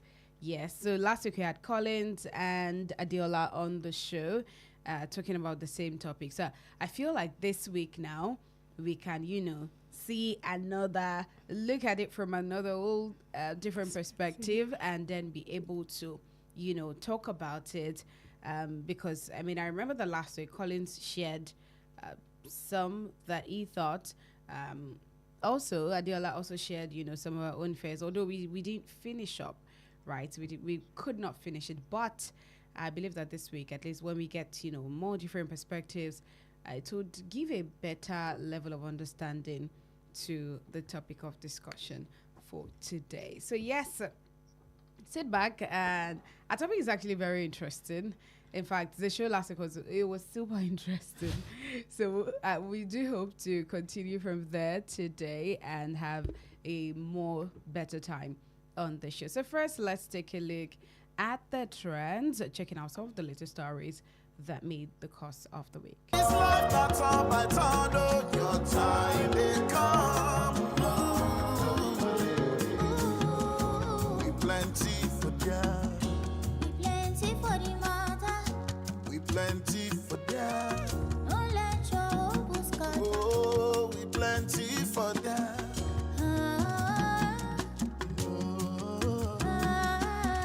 No be only you kill Jesus. We plenty for there.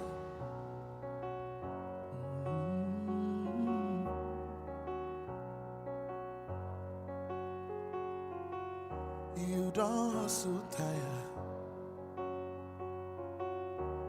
You know they take you holiday. You write application, you go for auditions, but still, it be like saying no they pay. They don't laugh you tired. Some say, share until your mate get the aeroplane. Before you go make calm, you beg God to make calm, but see, everybody getting late. So my brother hustle, so my sister work. No condition lasts forever, your own turn become. So my brother hustle, so my sister work. Beans you know they cook forever, your own peace go down.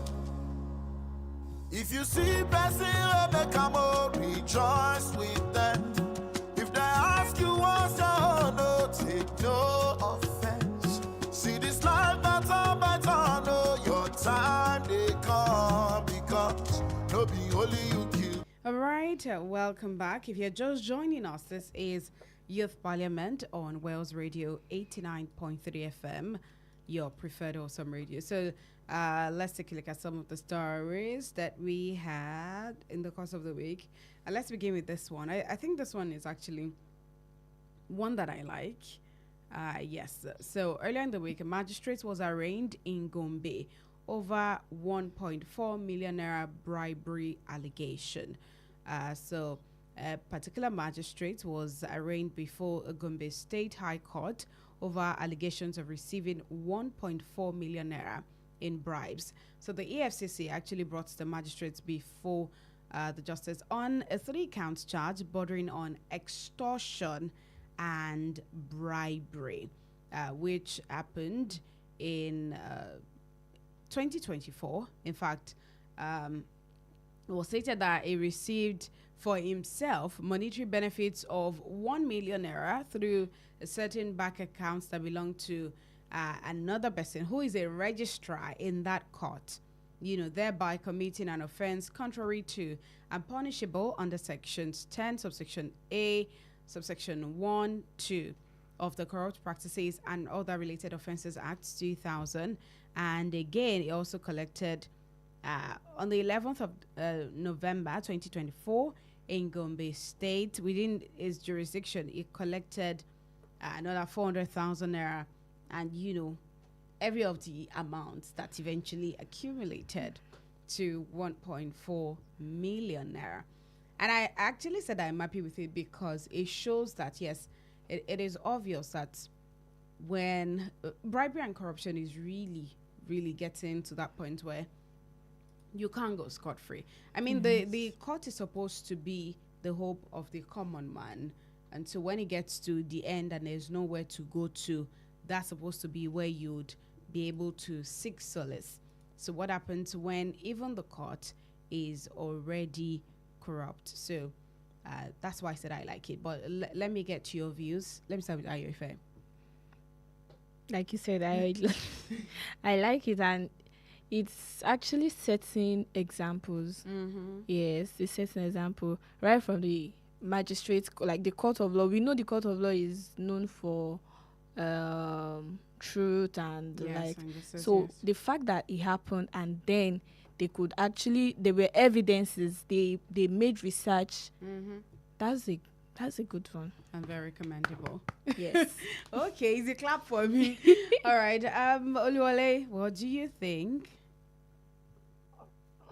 Well, I feel like it's a good thing. Actually, it's a good thing. But the thing is, will this thing continue like this?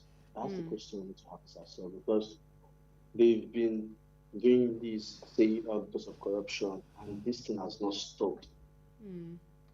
Do you understand?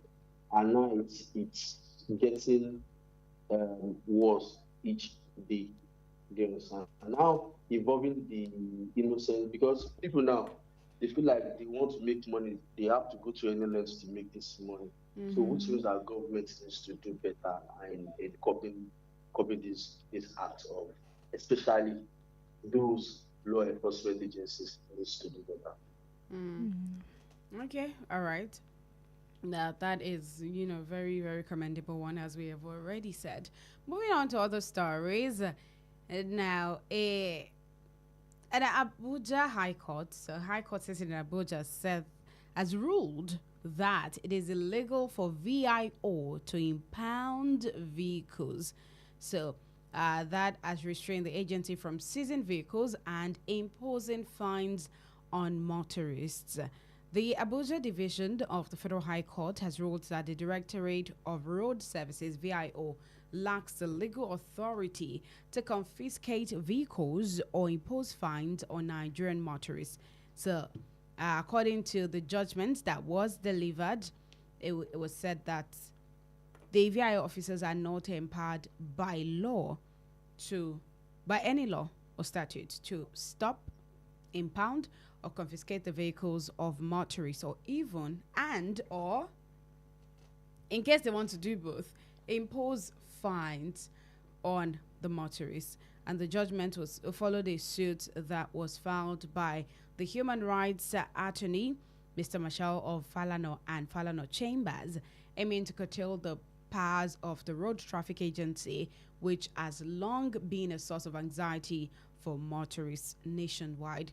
I think I see saying that it has been a source of anxiety. I think I agree with it. Yes. Because a lot of times, sometimes when you're on bike, and then you're on bike, and then the bikeman sights them in front, they just tell you, sorry, we can't go again. We can't go again. They don't mind. They're just going to drop you wherever you are, and that's it. So now this particular justice has issued a perpetual injunction that is restraining the VIO, its agent, allies, or anyone acting on its behalf from violating the rights that Nigerians have. For me, I think it's about time, because sometimes it could even at times get so should I say serious or tense that they begin to then drag with the bike men or with the drivers, and it can be a lot.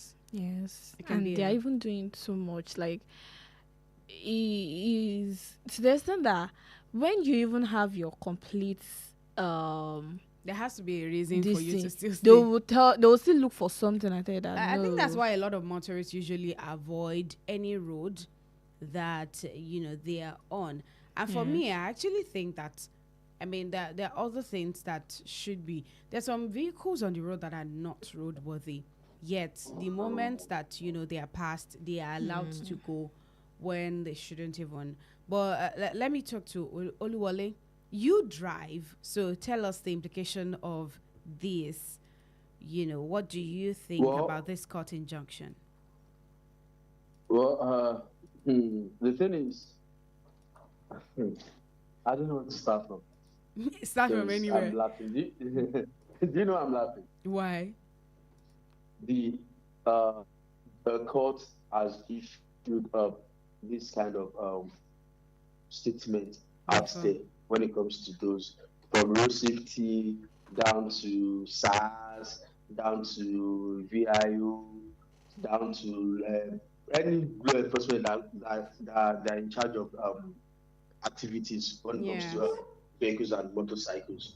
But the problem is, they will never stop. I actually think that's what a lot of people came out to say, that this is not the first time we're getting orders.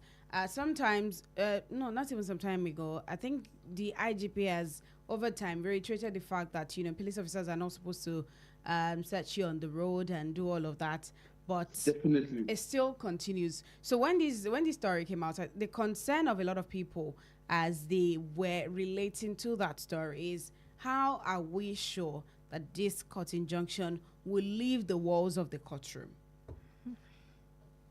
Because I just don't understand it. But the only thing they can just do is probably put out hotline out there for the Nigerians. Okay. And probably, they have this tag number and the names.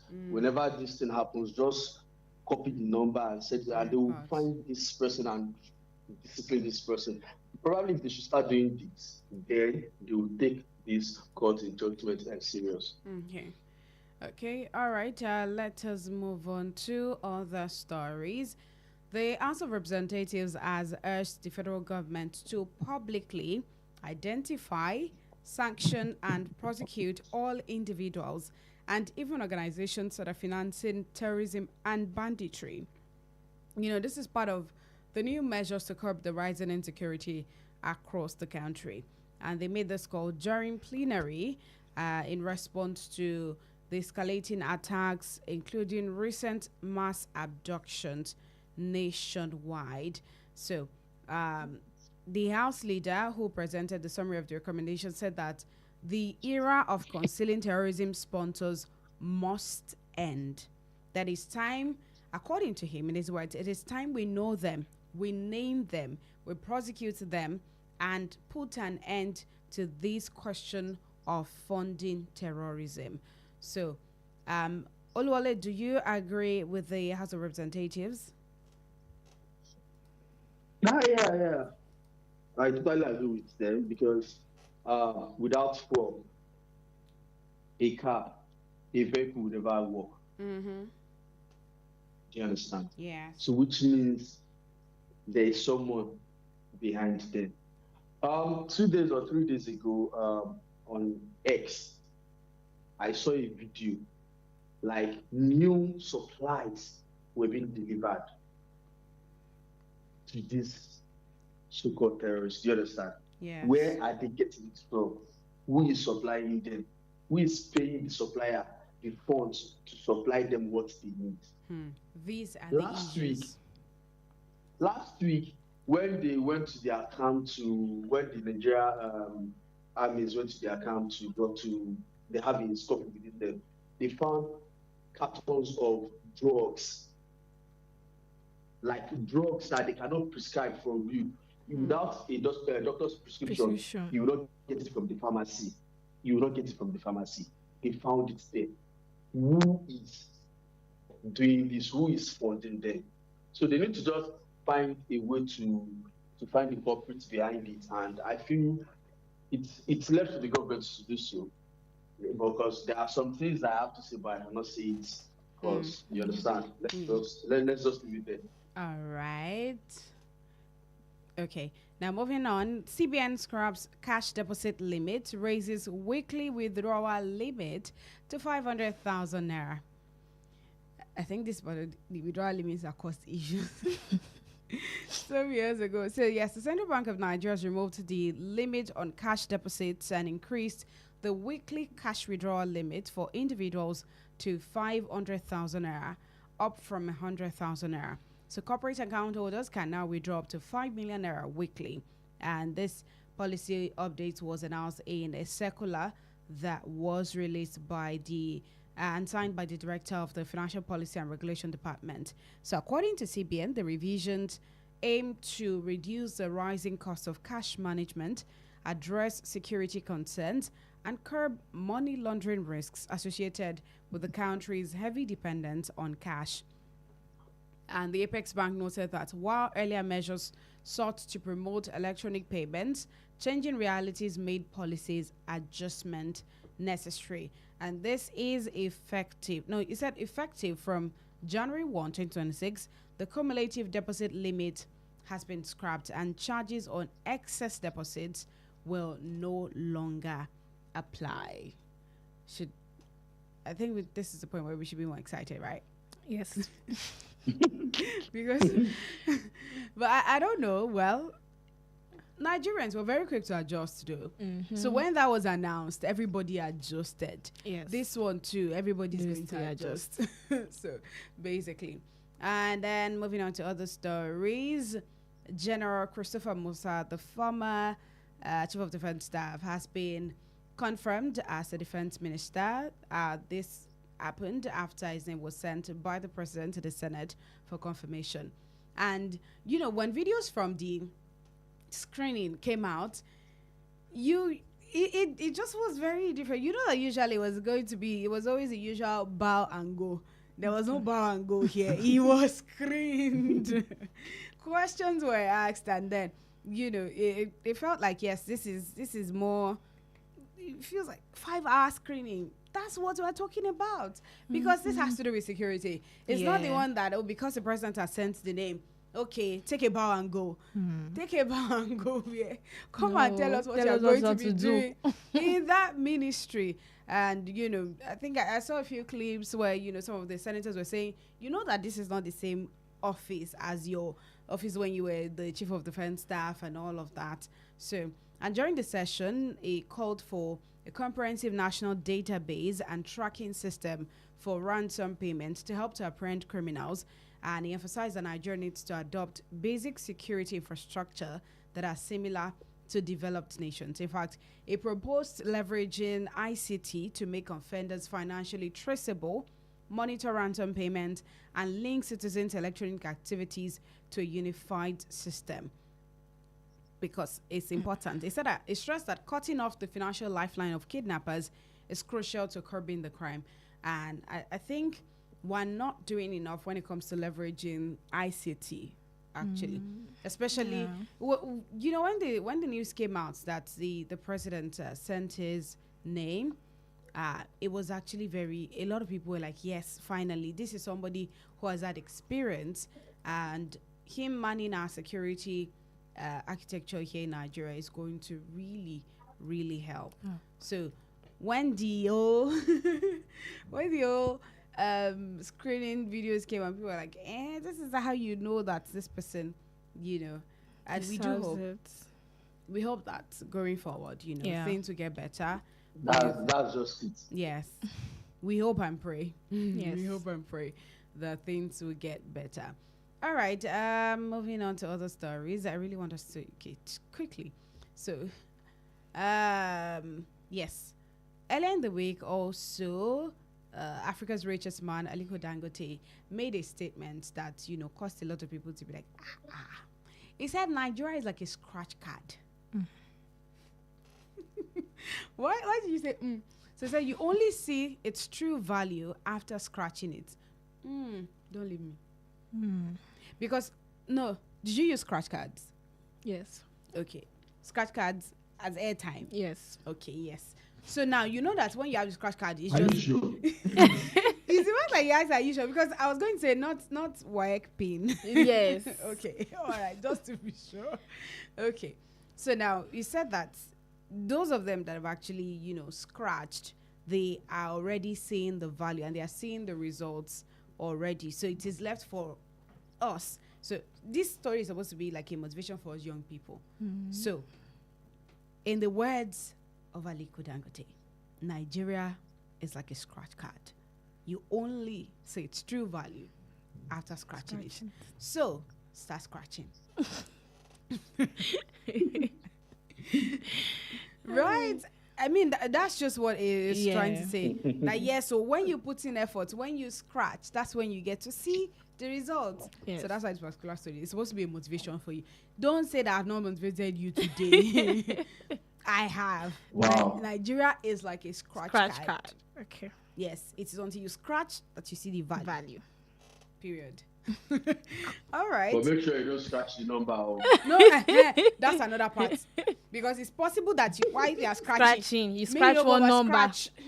Yes.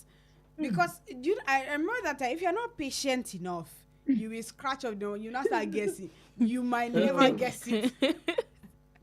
Then you have to use choke. You most likely will not get it. So you have to be very, very careful. Very careful when you scratch. So as you are scratching, you're trying to scratch Nigeria to get the value. Scratch gently. Yes. That's another addition.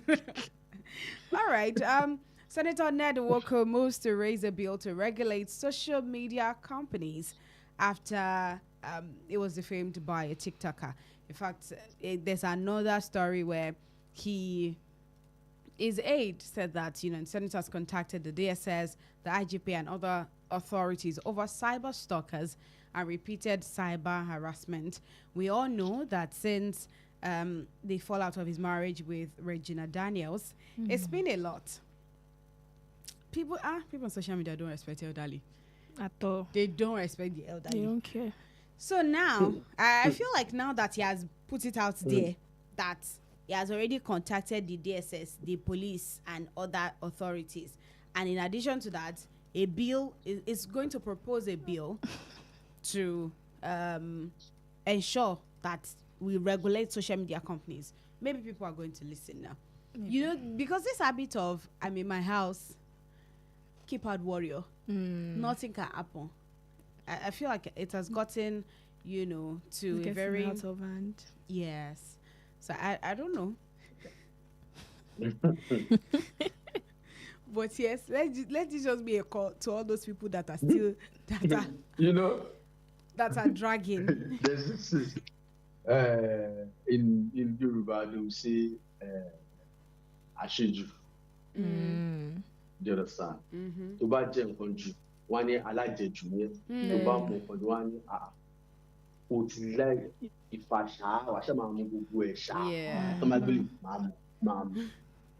That's just what social media is. Because actually, now we have some people that they will sit down at the corner of their house and they do don't have anything to say. And do anyhow and anything. But to say something that you yourself they have to say is something. this really me? They have to say something. So, anyway, so well, like let's wait for the bill. Yes, maybe people will learn. Yes. So moving on to other stories. Well, this week has been plagued with drama from I don't know. This is not supposed to be funny, but yeah. This week has been filled with drama coming from the legendary musician Tuface Idibia, Tubaba, and his wife, Natasha Osawaru Ni Idibia. Okay, so yes, I don't know for some reason, and some people, I don't know why some people are calling for him to be helped. A man cannot be helped if he doesn't want to be helped. Anyway, he put out a video saying that he's a grown man and he can be with whoever he wants to be with. Yes. So all those people that are calling, in fact, there were some women that even came on somebody's live video to be saying, please, just save him. Save him. But anyway, I feel like now that he has already come out to say that he's a grown man who can be with whoever he wants to be with. Because in the course of the week, we've seen that he was, arrested in the UK for alleged physical assault, and even in Abuja itself. There's been videos, circulating online and all of that. But now, he has already said he's a grown man, so please allow him. But I'm picking this and a few others to bring us into our topic of discussion for today. Because one of the marriages that a lot of people, were looking up to is marriage to Annie Idibia. Now, that is no longer there. He came out to say he's a grown man after he posted a caption where he said, help me. And everybody were like, what should we do to help you? But unfortunately, Baba said he doesn't need help. Now, this same week, actress Anita Joseph ended, as reportedly, marriage has also ended. Even though she has not come out publicly to confirm the news, that's another marriage break that came out in the course of the week. Comedian Sabinos confirmed that this one is even like the very ironic one for me, because what do you mean peaceful end of marriage? How does a marriage end and it's peaceful? Anyway, so yes, it confirmed the end of his marriage to Sienna Chapman during a recent TikTok live stream. It feels like that's where you now get all the stories. Yes. Because TikTok live stream is. He said that they ended it amicably, even though they got married in 2023. This is just 2 years after. And he said that they are on good terms. Everything is okay. He said his marriage ended peacefully his daughter is okay, the mom and him, they are good. But this is just another, another pointer to part of the reasons that a lot of young people, have fears when it comes to marriage. Now, which is our topic that we started last week, and we're going to continue today. When it comes to, looking up to people, a lot of people have different mentors, right? Different role models that they look up to. And unfortunately, these people that they look up to them, in fact, through every sphere of that person's life. And so when one part of that person's life is not, going as it should, I know that there are some people that already, they've thought about, look at how Anya and Tufe started from the days of African Queen. That's the kind of love I want. At the moment that marriage scattered, they're like, why should I even get married?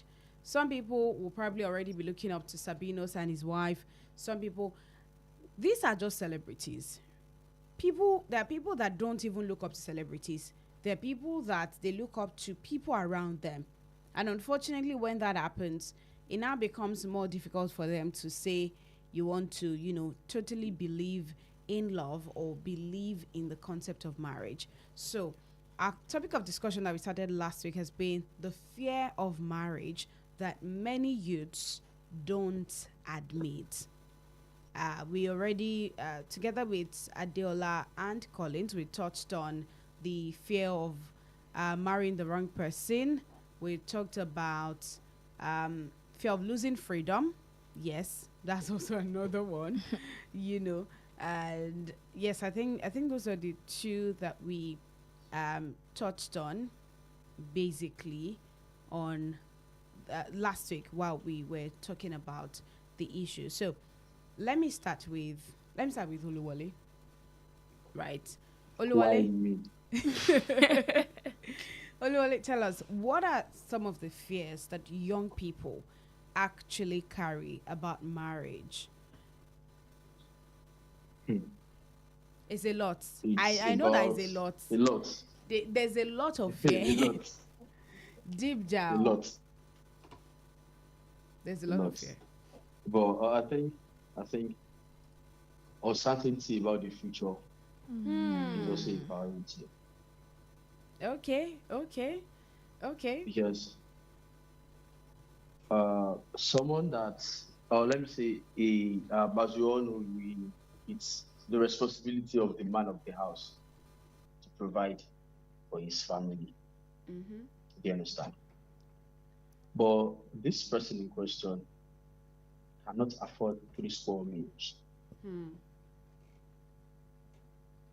And now you say he wants to get married and he doesn't have any plan ahead. He's not even certain about what tomorrow will bring for him. Now tell me, will you advise such person to go into marriage?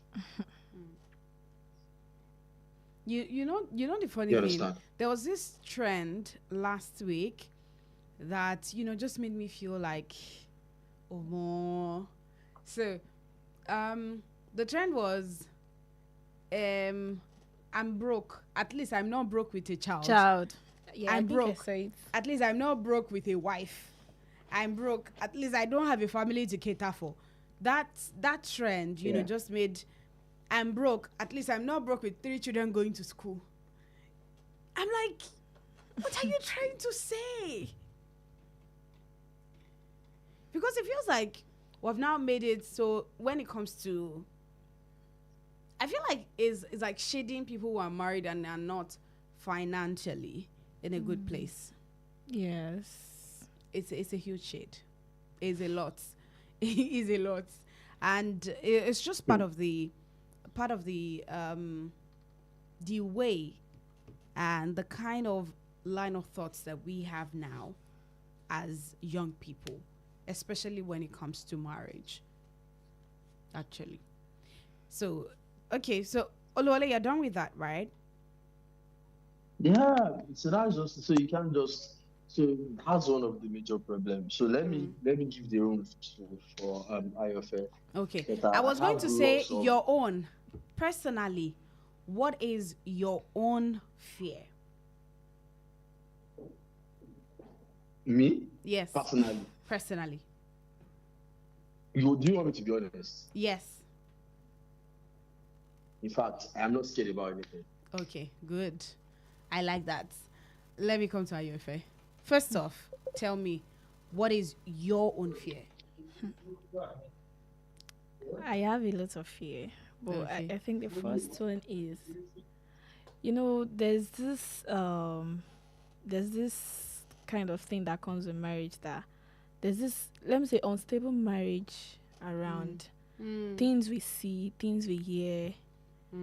So kind of fear of divorce. Yeah, and there's a time when they say, okay, some people will say, oh, when I married my husband, it wasn't like this. Into the marriage, it changed. So when I married my wife, people she will now wasn't say like this. change is constant. What if the change is changing into is not something that will go down, but it's not something I can cope with. So that alone self would make someone be think and think and think, do I want to do this? Do I want to do this? Am I sure I'm doing the right thing? Am I sure this person would not later change? Am I sure What if the person changes? Is it something I can handle? So it's a whole lot. Okay, so generally now, I think I've gotten, for me, I said it last week that my own major fear is, I think I go in line with, if I mean, it's still the fear of marrying the wrong person. Yeah. What if the person changes later? What if they are pretending? What if there's a different image? For me, yeah, my fears are even numerous. I'm not even going to lie. There's a fear of divorce and broken homes. Yeah. There's a fear of majorly changing of body structure. Like That- we have that's this another one. kind of this. Oh, I let's married say my wife a slim lady, and then she I like a she lady got that is pregnant, slim. and then she All of became- a sudden, she's Now the question is, someone that is complaining because of body structure of that's the another wife. one. No. Hold on, no. Deliberately, did the wife put herself in that situation? No. Nope. So why are you complaining? Okay. That's where we are So getting you don't have it to complain because wrong. you were the one that you were the one that put her in that situation. And why do you think it's necessary for you to courtship is very, very important before you go into something serious? Okay, you can't expect someone that is dating for like 6 months and say you want to get married and say, this thing is, you gotta check the marriages that are having issues. Like majority of those marriages, like it's because they don't have long courtship. It's not, I'm not saying 5 years, I'm not saying 10 years. It might be 6 months, 7 months. Don't you? And probably Do you not believe in the concept of? disagreements. Do you not believe in the concept of not how far but how How well? well? You know that some people might actually be dating. They might be dating for so long, and they are not finding out the crucial things they're supposed to find out about each other. Yeah. They've been together for 2 years, 3 Because- years, Because and it's probably at I the understand point that. of the That's very well. exactly. And there are people that have been together within 6 months, and they know each other pretty well Yeah. because they're asking the right questions. Tulu, let me give an illustration. Okay. You're dating someone, you're in a long-term relationship. Do you understand? Yoruba used to say something, it's tomorrow. La La Mosheni. Do you understand? Okay, I'm here in Lagos. My fiancé is maybe probably, let me say, Ekiti or Ondo. In this era now that we are now, where kidnapping is rampant, now do you expect me or do you expect her to come down to Lagos because you don't know what will happen?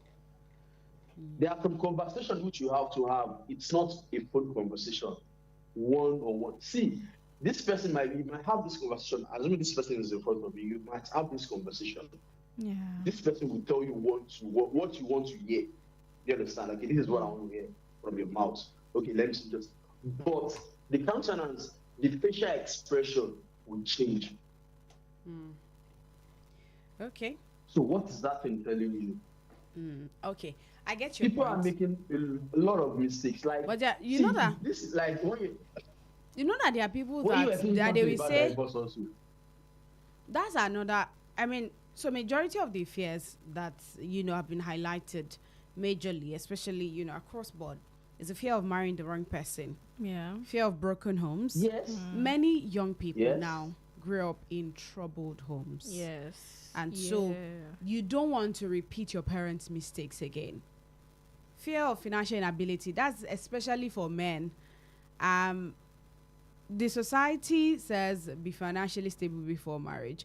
I think I remember, talking to somebody recently and it's like, sometimes I'm even always confused. Sometimes my mom says, just get married. Sometimes my mom says, you don't have money yet to hold on. Yeah. And for a lot of men, I think that's the major fear for them. The fact that they say, If we're talking about, I'm not financially capable yet. yeah, that's the fact also. But that doesn't. The thing is, like my dad used to tell me. My dad would say, it is not when you think you have millions of naira in your account. Of course. So then there's a fear of losing freedom. You understand? There's a fear of disrespect or submissive abuse. There's a fear of emotional hurt. There's a fear of in-laws and family drama. Tell me about that. Especially in the African settings. Chim. And the fear of divorce. Because the truth is, whether you like it, especially, I feel like this fear of in-laws and family drama is more on the woman's part. Because the truth is, no matter how much you look at it, your husband is nice, but your boyfriend is nice, but your mother-in-law does not like you. You cannot. I was having a conversation with one of my boss at work, and we're kind of talking about marriage and the fact that NYSC, I'll be done with NYSC soon. So he was advising me. But at a point, it was funny to me because it got to a point, it was like, when you want to go and meet when you're getting serious, when you want to go and meet your family people, do not put yourself in the position that you do all the work for them.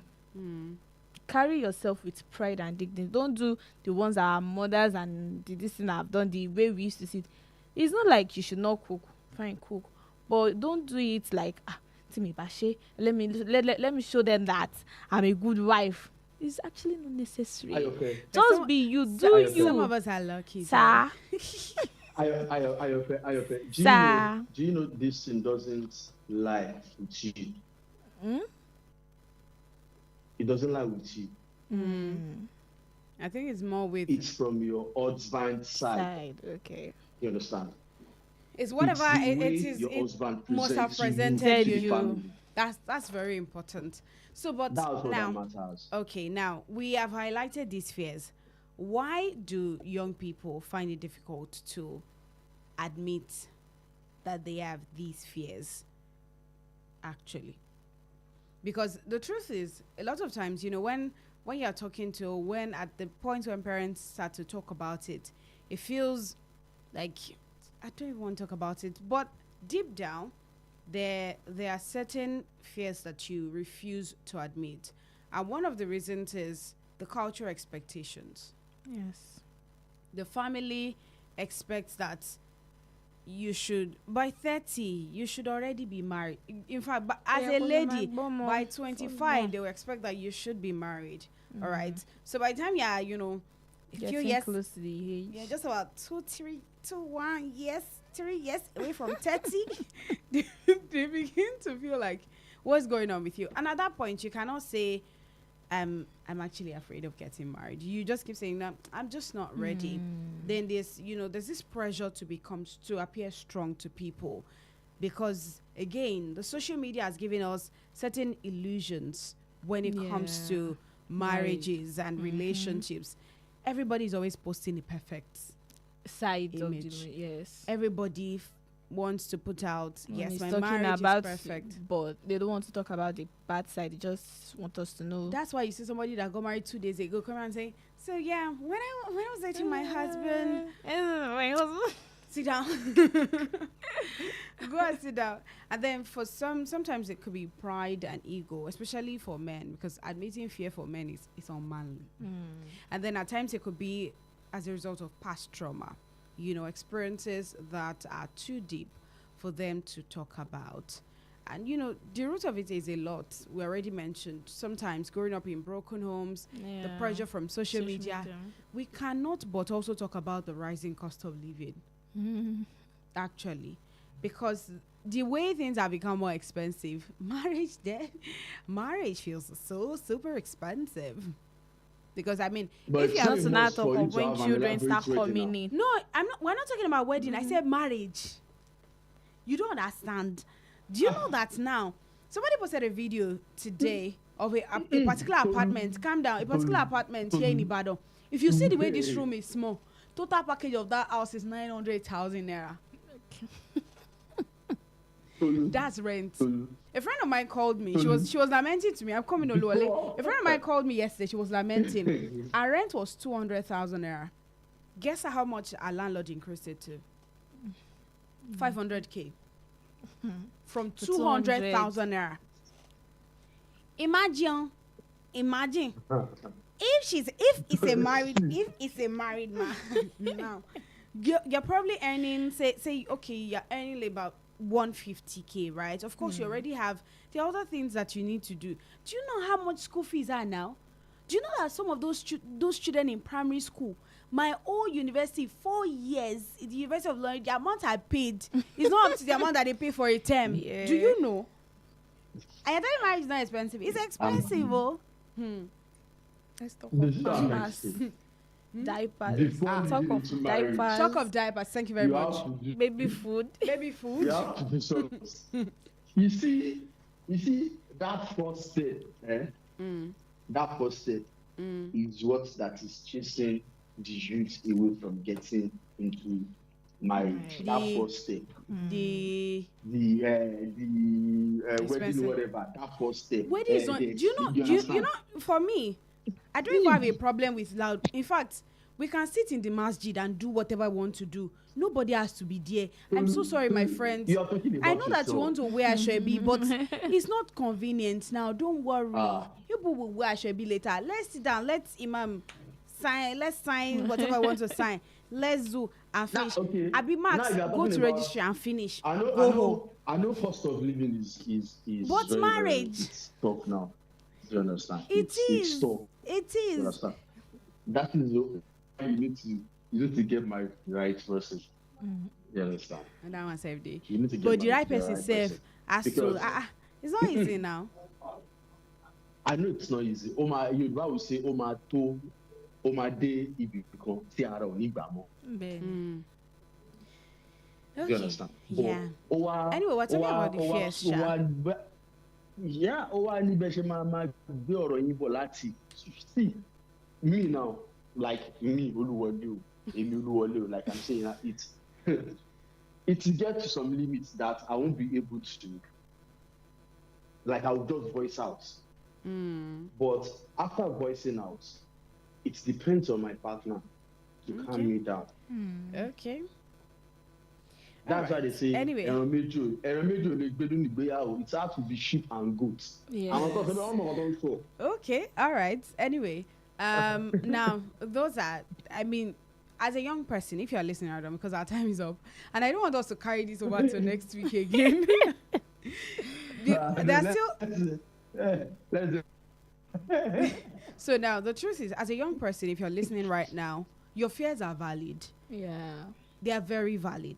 We all have the fears. I think from what we have, except for Oluwole, who, as the Odogu that he is, yes, is not scared. It's not a matter of you know I'm not scared. It's because my stage now, I don't want to think about anything. Okay. So now, from the conversation, that should tell you that you're not alone, and it's not something that you're going through alone, basically. But this is what you need to do: be aware. Be self-aware, know your strengths, know your weaknesses, heal before you commit. If you have any past trauma, heal from it. Learn about marriage, read books, attend seminars, get mentorship, from the right people. Yes. Choose your partner Thank slowly. you. Don't be under pressure to choose your partner. Don't set unrealistic expectations for yourself. Plan yourself better financially. Be able to communicate. Communication is very important. Openly express your fears to your partner. It's very important. And pray. Pray for discernment. Yes. That's very important. Thank you. Very, very important. Very. And for the society, So because you we have have to go to- now. For the society, parents, please stop putting pressure. Guide us better. Teach us healthy relationships. Nobody can And pressure society should stop mocking unmarried youths. I told somebody yesterday that I entered my DM. I said the last person that asked me when I'm getting married is in the ICU, even though it's a lie. But that should tell you, don't be asking me such questions. Encourage counseling. Let us normalize delaying marriage for the right reasons, not for fears. Okay. People are not getting married not because they don't want to get married, but you don't know what they are struggling with. Please, let's quit putting pressure. We have to go now. Yeah. All right, guys. Thank you so much for coming. Yeah. Was a nice time. Okay. And I wish you all a very happy marriage. So don't worry. You're going to choose and you're going to choose right. My name is Olugbemiga Ali, the radio princess. Bye. 9.3 FM, your preferred wholesome radio.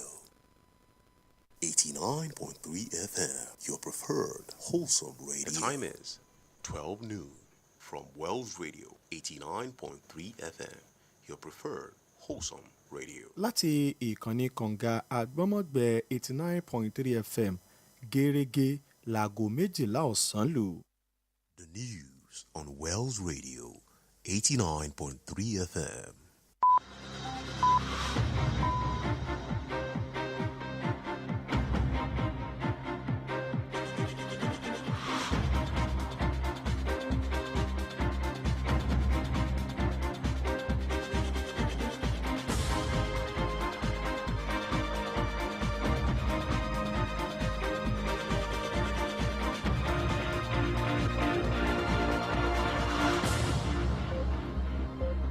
Hello and good afternoon. Here's the national news, or here's the world news on Wells Radio 89.3 FM, your preferred wholesome radio. We're reaching you live from Wells Broadcasting House along Alaafin Avenue, Oluyole Estate, Ibadan. I am Toluwaleke Ali. First, the headlines. CSE announces nationwide crackdown on unregistered POS operators. Kenya accuses British Army unit of human rights abuses and environmental damage. Trump receives FIFA's new Peace Prize at 2026 World Cup draw. Canada removes Syria from terror list, revokes HTS designation. And in their exciting world of sports, Super Eagles captain Trist Ekong retires. Teammates pay tribute. Those are the headlines. Now the news in detail.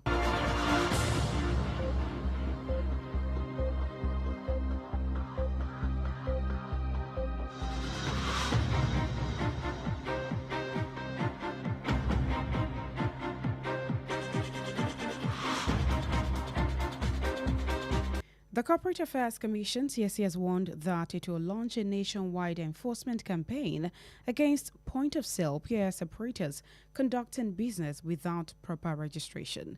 In a statement on its Instagram page today, the Commission noted a rise in unregistered POS operators, describing the trend as a violation of the Companies and Allied Matters Act 2020 and the Central Bank of Nigeria's agent banking regulations.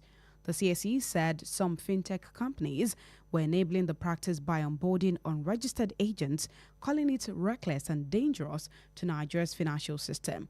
It warned that the activities put millions of Nigerians, including small business owners and rural communities, at risk, and stated that from 1st January 2026, no POS operator would be allowed to operate without full CSE registration. The Commission added that security agencies would enforce compliance nationwide with unregistered terminals subject to seizure or shutdown, and fintech companies enabling illegal operations would be reported to the CBN.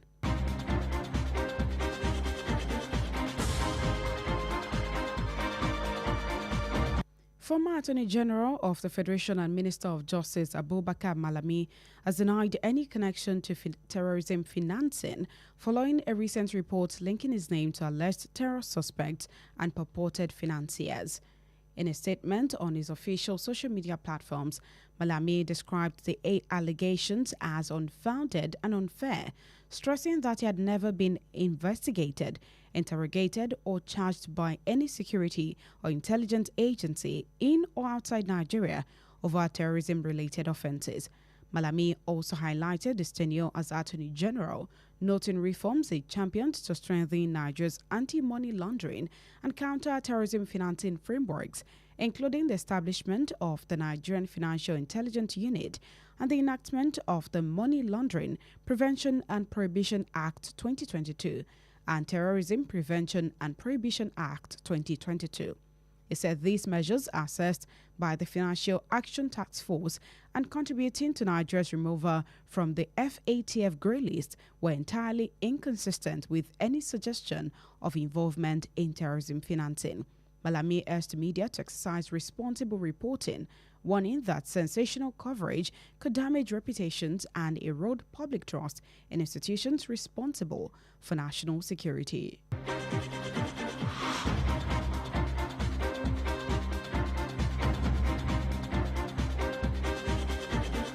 Kenyan authorities have released a parliamentary report accusing the British Army Training Unit in Kenya, BATUK, of decades-long human rights violations, environmental damage, and misconduct. The Defense Intelligence and Foreign Relations Committee documented cases of sexual abuse, including rape and assault, often followed by abandonment of children fathered by soldiers. The report cited notorious incidents, including the 2012 death of a young Kenyan woman whose body was found in a hotel septic tank, long linked to BATUK personnel. Lawmakers also accused the unit of environmental destruction, mishandling unexploded ordnance, and improper disposal of military waste, resulting in injuries, deaths, and degradation of local land. Responding, the UK government responded, expressing regret over the findings and stating that it is ready to investigate new allegations once evidence is provided.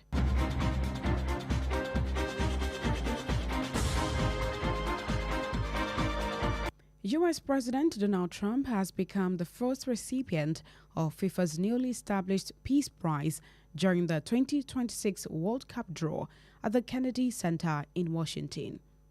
FIFA President Gianni Infantino, describing Trump's actions as exceptional and extraordinary in promoting peace and unity worldwide, presented the 79-year-old leader with the award. Trump, in response, expressed gratitude, noting that he and Infantino had discussed their efforts to save millions and millions of lives. FIFA announced the annual prize in November to honor individuals who bring hope for future generations, amid Trump's ongoing assertions that he deserves the Nobel Peace Prize for his role in brokering ceasefires and other conflict interventions. The ceremony came as questions arose over the transparency of the award. Human Rights Watch said it had requested details on the nomination process, judges, and selection criteria, but had received no response.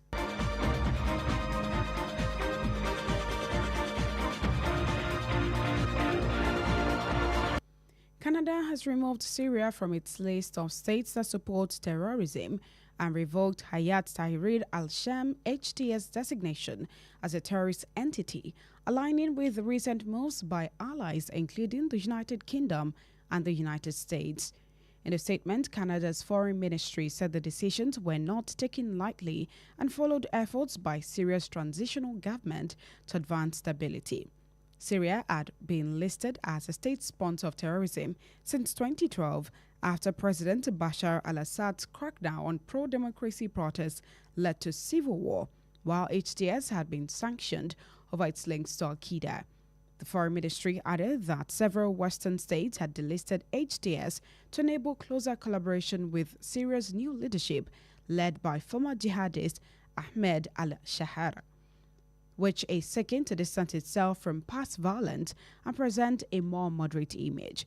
Canada said it will maintain sanctions on 56 Syrian individuals, including former Assad officials and members of the Assad family, while easing restrictions on the broader state and the group.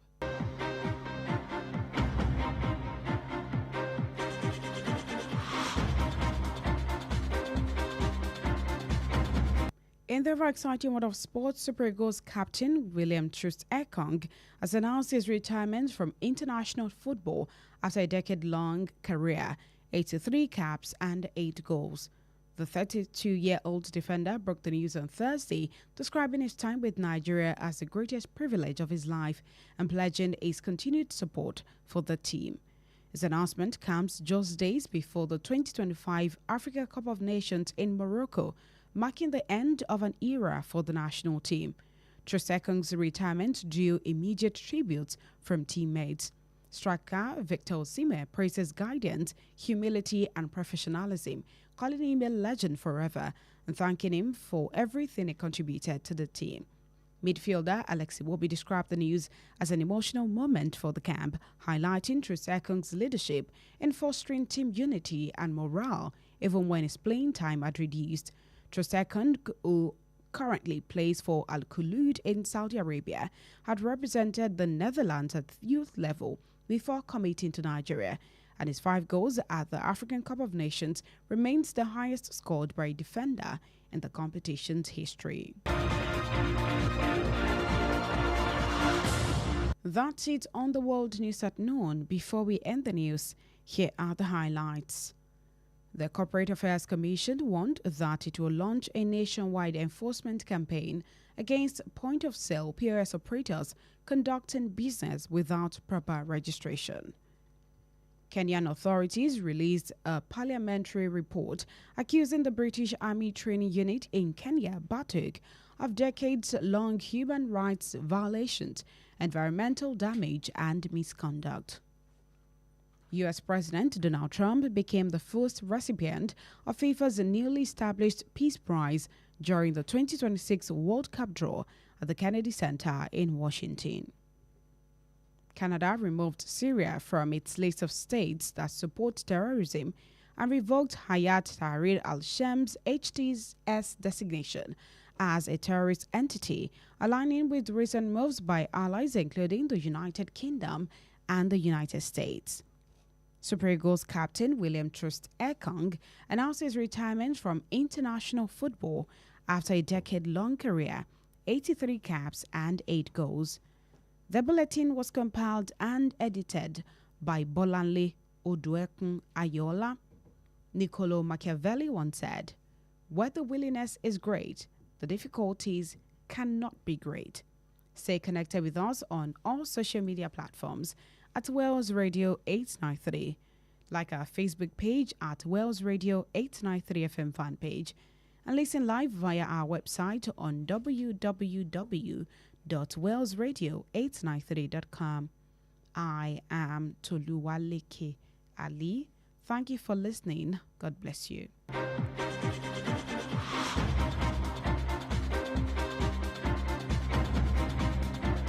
Efile Emayikuro, Wells Radio 89.3 FM. Nibe Gongon Lewa. Efile Emayikuro, Wells Radio 89.3 FM. Nibe Gongon Lewa.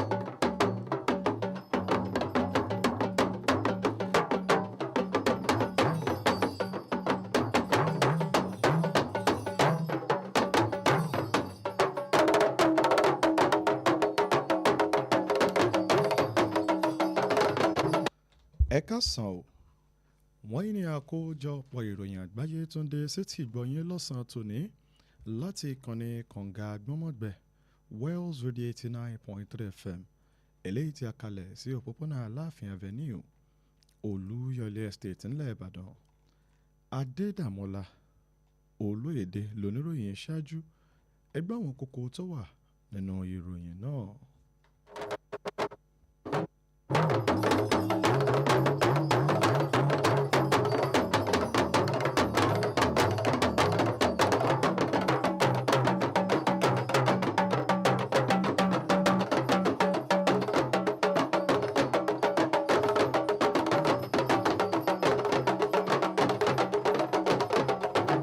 Àjọ tó wà fún ìforúkọsílẹ̀ àwọn iléeṣẹ́ ni a ti kéde ìbẹ̀rẹ̀ iṣẹ́ láti mú àwọn agbódẹ́kun àti ìfòpin sí àwọn olẹ́rọ POS tí wọn kò forúkọ sílẹ̀.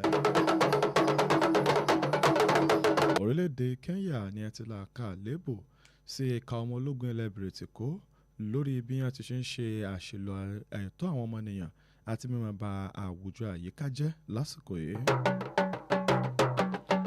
Ààrẹ Trump ló ti tẹ́wọ́ gba àmì ẹ̀yẹ tuntun eléyìí tó wá látọ̀dọ̀ àjọ FIFA nígbàradì fún ìdíje ife ẹ̀yẹ àgbáyé tọdún 2026.